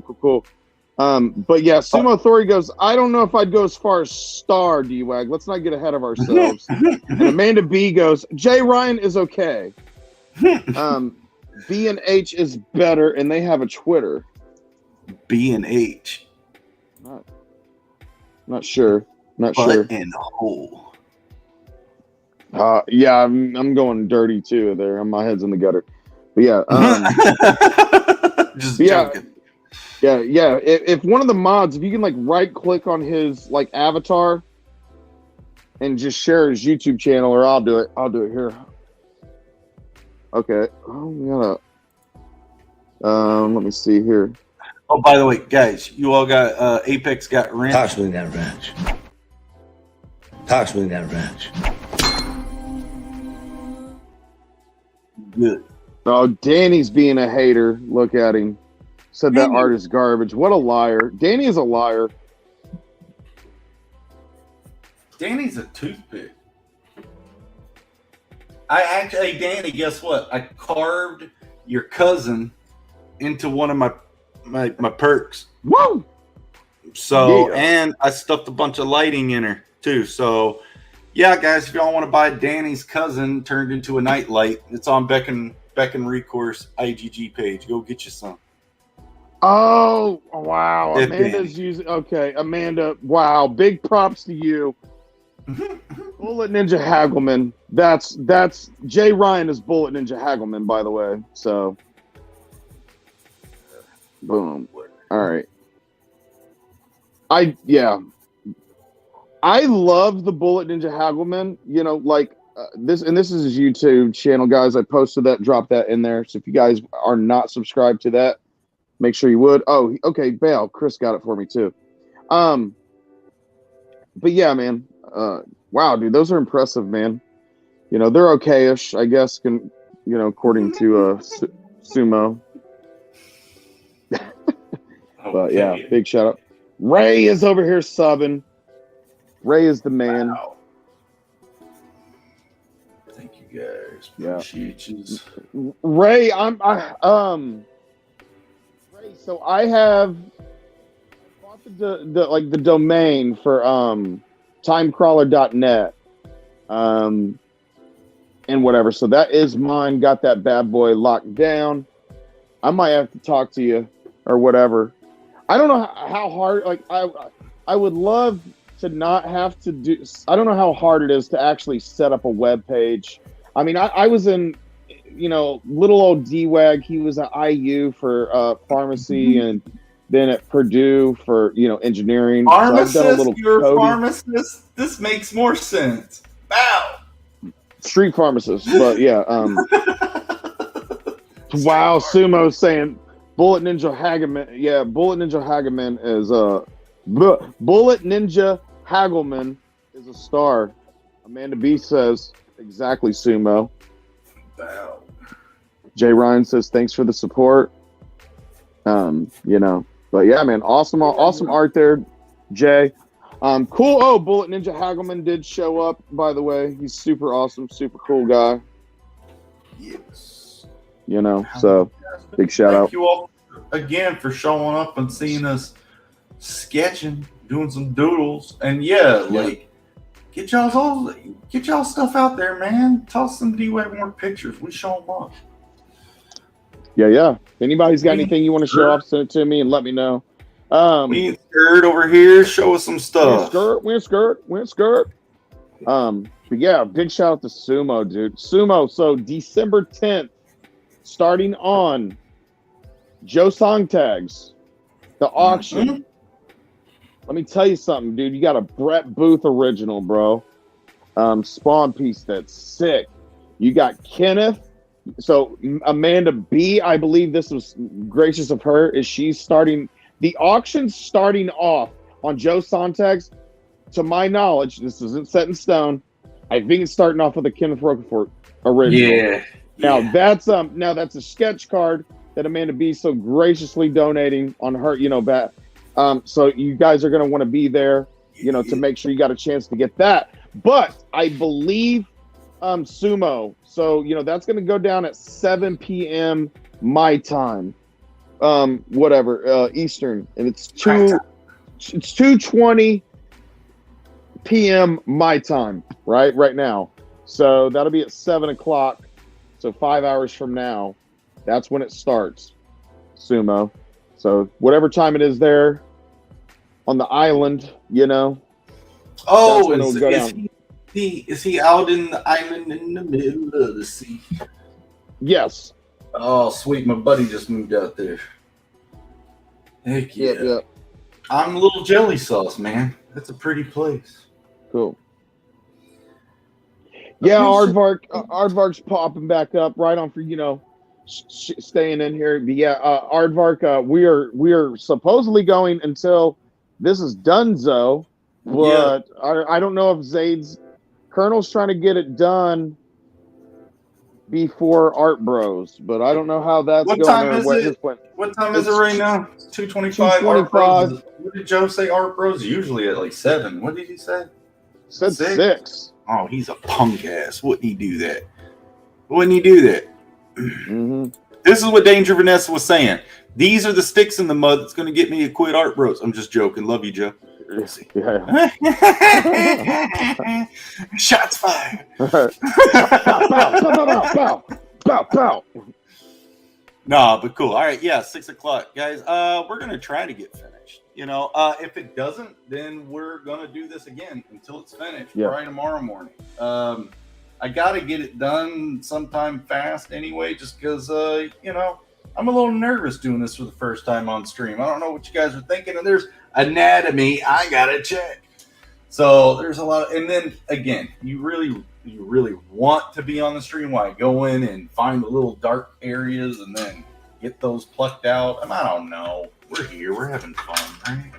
My ADHD brain is having a hard time keeping up. What are you? Oh, I know. Are you saying you're gonna? If you don't finish this, you said you'd finish it after.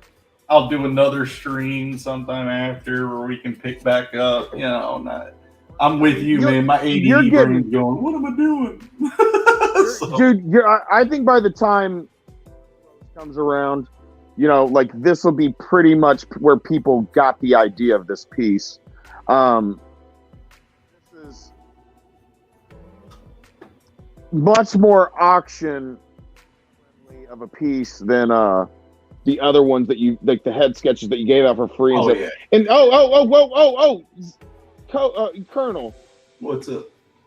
Sumo Thori was the #1 backer Oh yeah. of Beckon. Can we give him a wrench? He's a great wrench, by the way. Oh, I didn't know I haven't wrenched him yet. Sorry, Right. Sumo. Hashtag I see Sumo.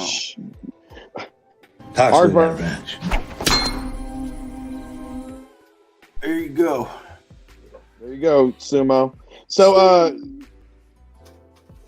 you fellas still going? Aardvark says. Ray says I hit him up. I hit up Joe a while back, but I've not heard back. So Joe Sontag is super busy right now with like life, and then trying to set this up, like whatever. So he hasn't had much time, and a lot of people messaged him and offered to give pieces. And the problem that we're having is there's not enough time for the auction pieces To get everybody in. Everybody in. So 80s Mate says F Danny, hell Sumo just got it. Where did Sumo say this? He said, I feel like this is D-Wag's reading time. D-Wag say she sells seashells by the seashore. Bow! Nailed it. Rubber baby buggy bumpers. A better bread, a butter mix, a better bread, a butter bread. You guys have Culver's? You guys got Culver's? Yeah. Culver's. You guys know what Culver's is? We have one restaurant, I think. A better bread, butter mix. Yeah, they used to be. It used to be when the first one we popped up, it was like if you could say a better brand of butter mix, a better brand of butter bread, you got like a free like glacier. I don't know. It's not like a glacier or something, but some kind of like blizzard. Like it's like the equivalent of like Dairy Queen's Blizzard. Oh yeah. But yeah. So, and you guys know my diet. It consists of energy drinks, chocolate Hershey bars, donuts. Wow. Or like and vintage Java chip frappuccinos, or like large milkshakes. Like I go to like Rallies, or which is also known as Checkers. They got delicious shakes, guys, but their shake machine's always broke. It's like that thing. McDonald's shake machine, man. Arby's. Okay, wait. So White Castle's got the like shakes, the chocolate shakes that are like chocolate shakes that taste like they're made out of chocolate ice cream, right? So those are cool to get, but sometimes it's too thick. You have to, it's like a Frosty thickness, right? From Wendy's. Now I love a good Frosty. I love a good half and half Frosty from Wendy's. You're not gonna not get a Frosty when you go there, especially two large ones. That's what I do every time I get two large half and half Frosties. You know, they don't have the biggie size anymore, which is a letdown. You know, whatever. Anyways, but yeah, that's what my diet consists of. But jeez. Oh, Sumo was backer number 2. Yes, he was. So he's got one of the giveaway sketches. Yeah, which one did you pick against, Sumo? I thought you got Inglorious, but I could be wrong. I think Rex. Someone got the Groken, and I thought that was one of our guys. It probably was. Maybe he did get the Groken. Which is cool because no one that I know other than you's done fan art of any like other characters. Huh? You mean of the old character? The old guy? Yeah, no one's done any other fan art of Groken besides like Groken or like the chick. You're right. No one's done that old man. That old man's got to do something. I think Kenneth said he's got something to do. I don't even know his name. Yeah, I don't. Maybe either. I'm just missing it. I tried to find it. I didn't want to bug him though when I hit him up and asked him if it was cool and got his blessing. But you know, whatever. But like, you know, but man, dude, what Sumo. I don't know if you heard, but Kenneth. Yeah, I think Sumo said. I think he went with Rex. I think maybe. Oh yeah, somebody. Yeah. So yeah, but that's Sumo, man. So make sure you take care of him, dude. I will. He's super awesome. Mm-hmm. I remember when he was just getting into the Bancroft streams, and Bancroft was gatekeeping him the same way he gatekeeps everybody, man. Yeah. Do not gatekeep him, man. Like he was like having like PTSD and stuff of how much he was being gatekept. I would have been backer 9, but my stupid credit card effed me, said Chris Fisk. Yeah, Chris. Yeah, Chris got kind of zinked on that. Yeah, but I hit him up right after. I was like, "Did you get that set up? Did you get that figured out?" Oh yeah, man. See, like I'm checking my customers, man. Oh, when you get a pause, let's show them the new loading lamp that's available on the campaign because you know, a lot of people probably haven't seen it yet. And then also you can show off Chris Fisk's sculpture, if that's not a secret that I just spoiled. No, it's not a secret, guys. These loading crystal lamps are on the campaign now. If you guys want to get yourself some, show them the light them up or de-light it. Lighting up the world, man. What's up, guys? Here we go. Lighting up the world. And see, it's got an on-off switch too, so you can turn them off, turn them on. Yeah. You know, it's got a felt bottom. That's solid, even though the light pierced through it, but that goes on your desk pretty nicely.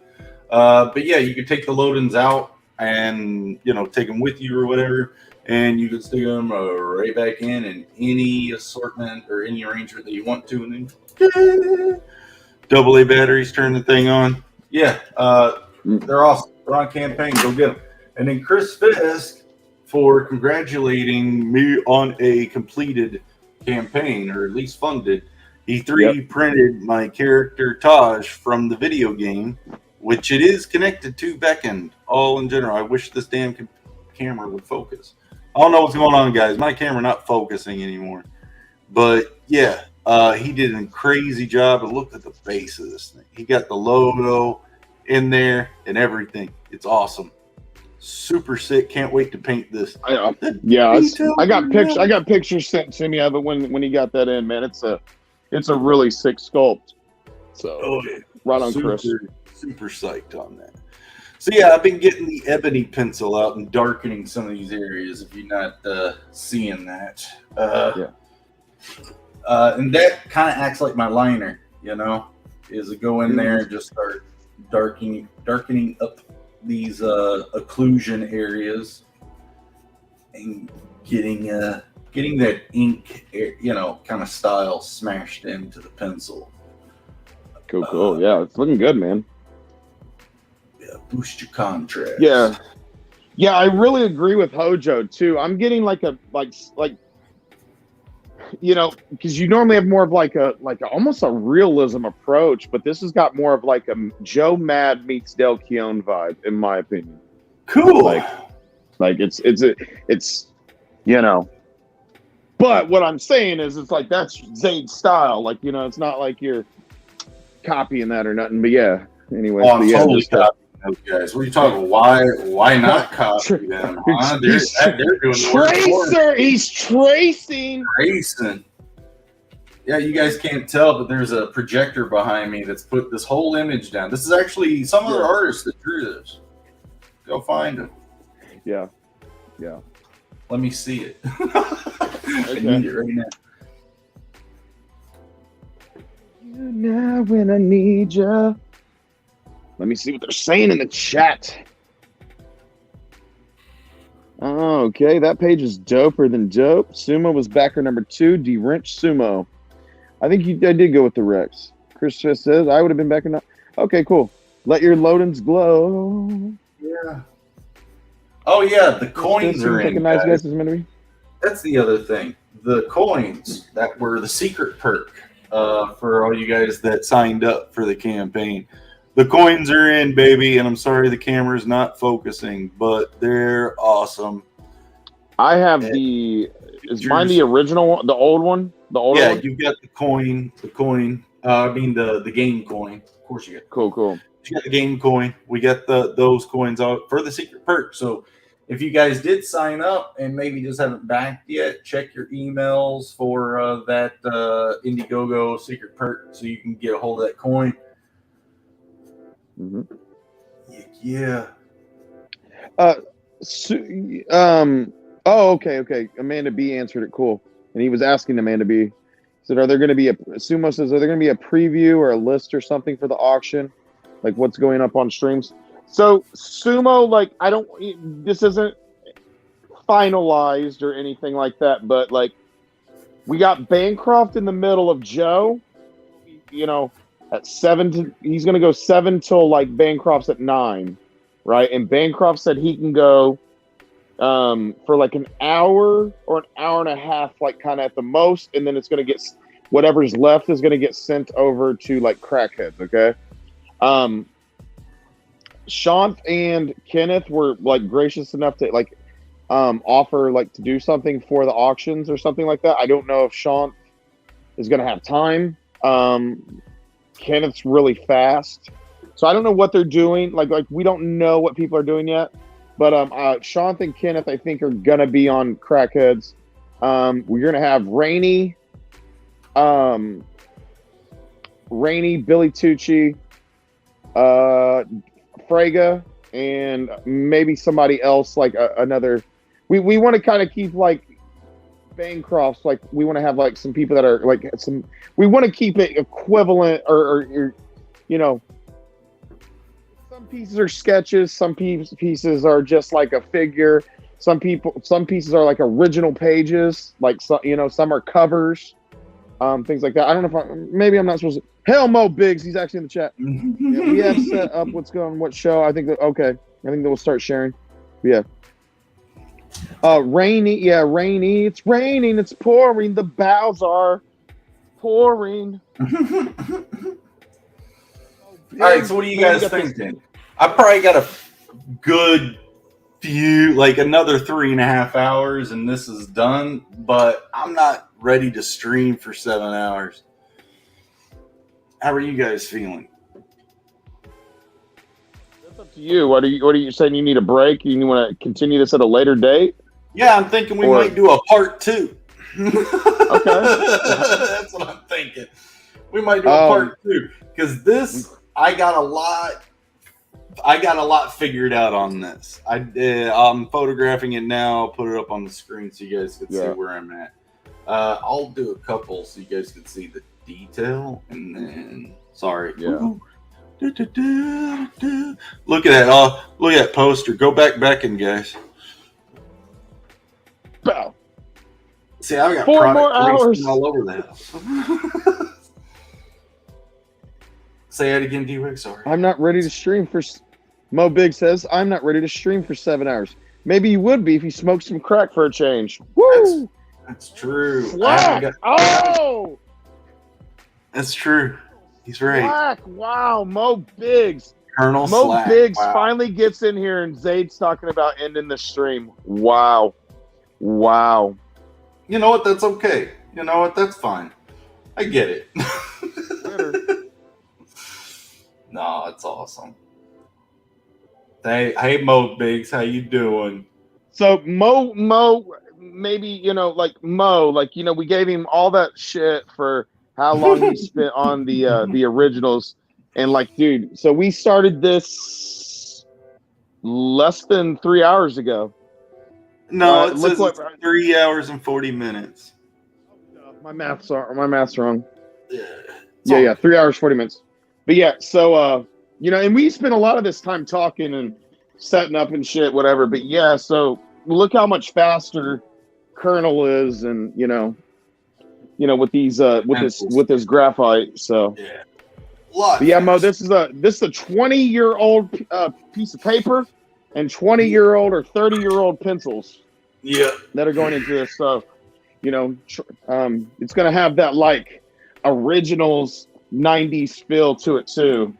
So, Well, give you us some just know feedback, that what you kept the think. materials safe for all these years. Yeah. It's like, holy crap.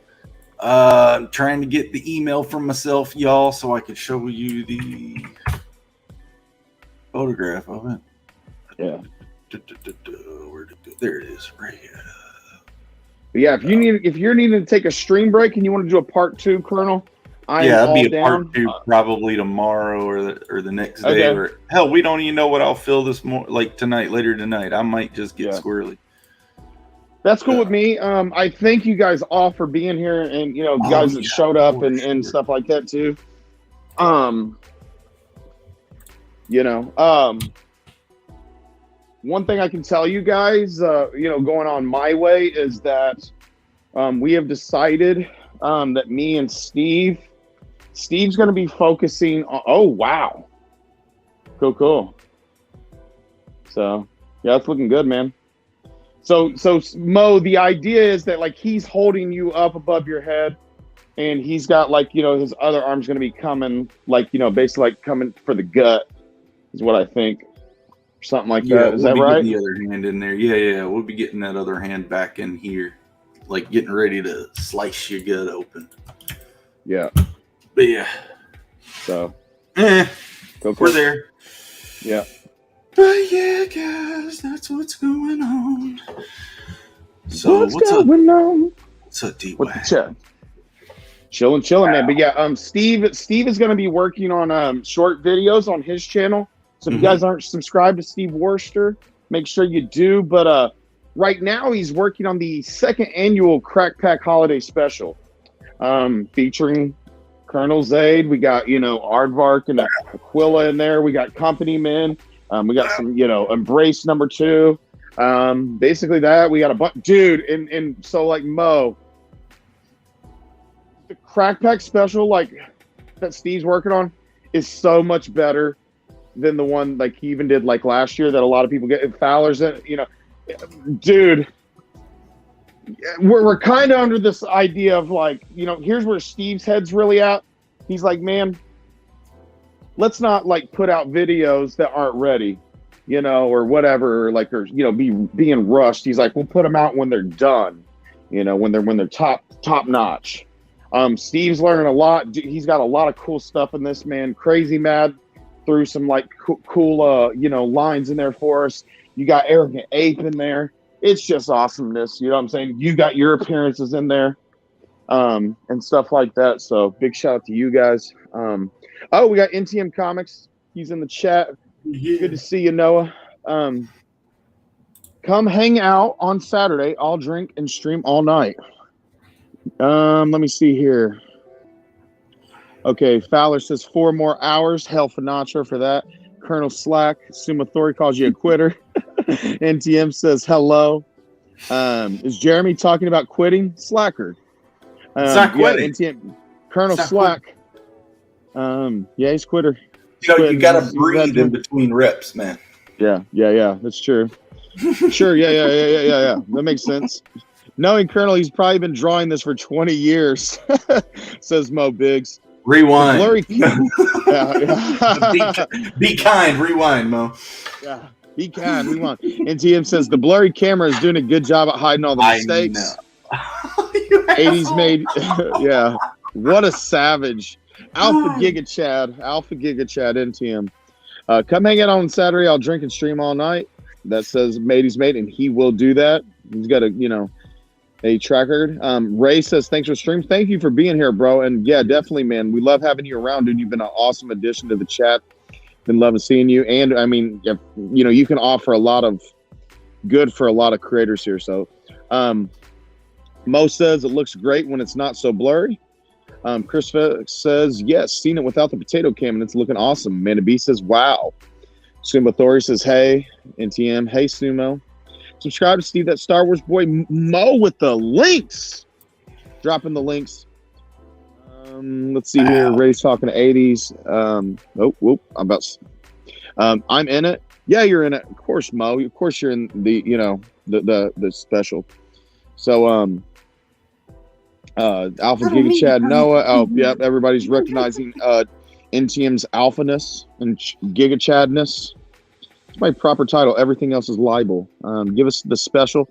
The special is coming out. What happened is Steve was going to release it. We were going to release it on Crack Day, which was supposed to be the Sunday after Thanksgiving, right? Well, Steve went to render out the video, and his power died like halfway through it or something, or when he was uploading it to YouTube. So basically all that happened. So anyways, with that, I think we're almost caught up with the chat. Agrino, we wouldn't want to get our lawyers involved. Mo Big saying subscribe to DWIC. Oh, and what we're going to do is we're going to do the special that Steve made on my channel to get subscribers to him. What I'm going to be focusing on is actually getting some progress done on Time Crawler and working out some shorter videos. And we're going to try to branch out and stuff and kind of just get the crack pack thing, out there or whatever, or just kind of try to switch something up. And then at the beginning of the year, I'll start focusing on regular streams is the idea. We've been talking to Fowler. We've been talking to Worcester and a couple other people about getting a network and a network inside the network of a network to basically network is what we're trying to do. Stuff like that, so we can throw out a consistent show. But yeah, basically what we want to do is me and Steve want to get up some content. Dying Days, bless his heart, gave Zade the trailer on short notice. He had a hospital. He was in the hospital. Dude. Yeah, so big shout out to him.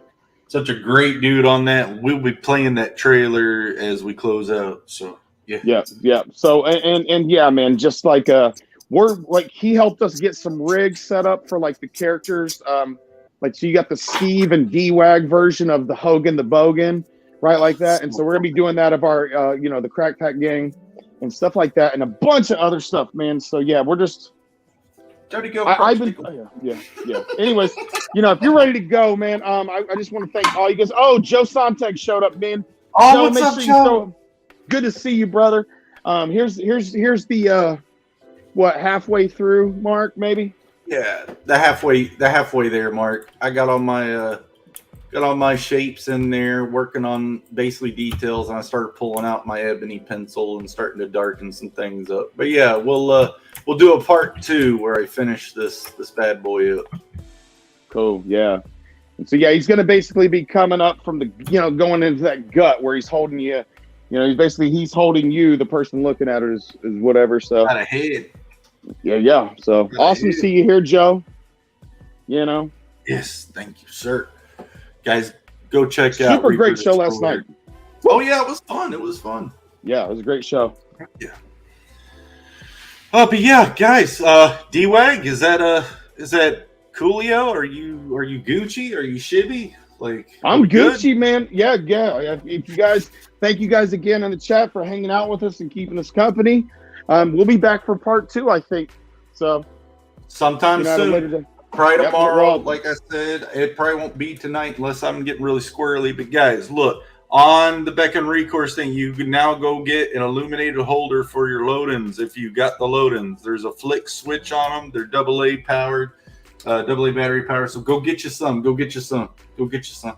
If you missed out on the dagger and the cube, then this is a little bit more of that little, the little tangible stuff you can get from the world, little artifacts. Go get it. There's no limit on them. Go get them. Go get them. Links are in the description. I should have put more links in there for more campaigns and stuff about a lot of the guys we're dealing with. And guys, go check out and get caught up on that on the auction. There's going to be a lot of cool stuff there. You're not going to want to miss it. A lot of cool pieces, man. Got to check out of them the other night. So, big shout out to Sean. Big shout out to, Joe, Amanda B for all she's doing. Rick Saylor. Wow, is he throwing in a lot of stuff. Man, glad to see you guys around, man. It's been awesome. Thank you, D-Wag, for helping me, ride this horse. Mm-hmm. I'm kind of on the back of it. Yeah. You're kind of on the front. Yeah.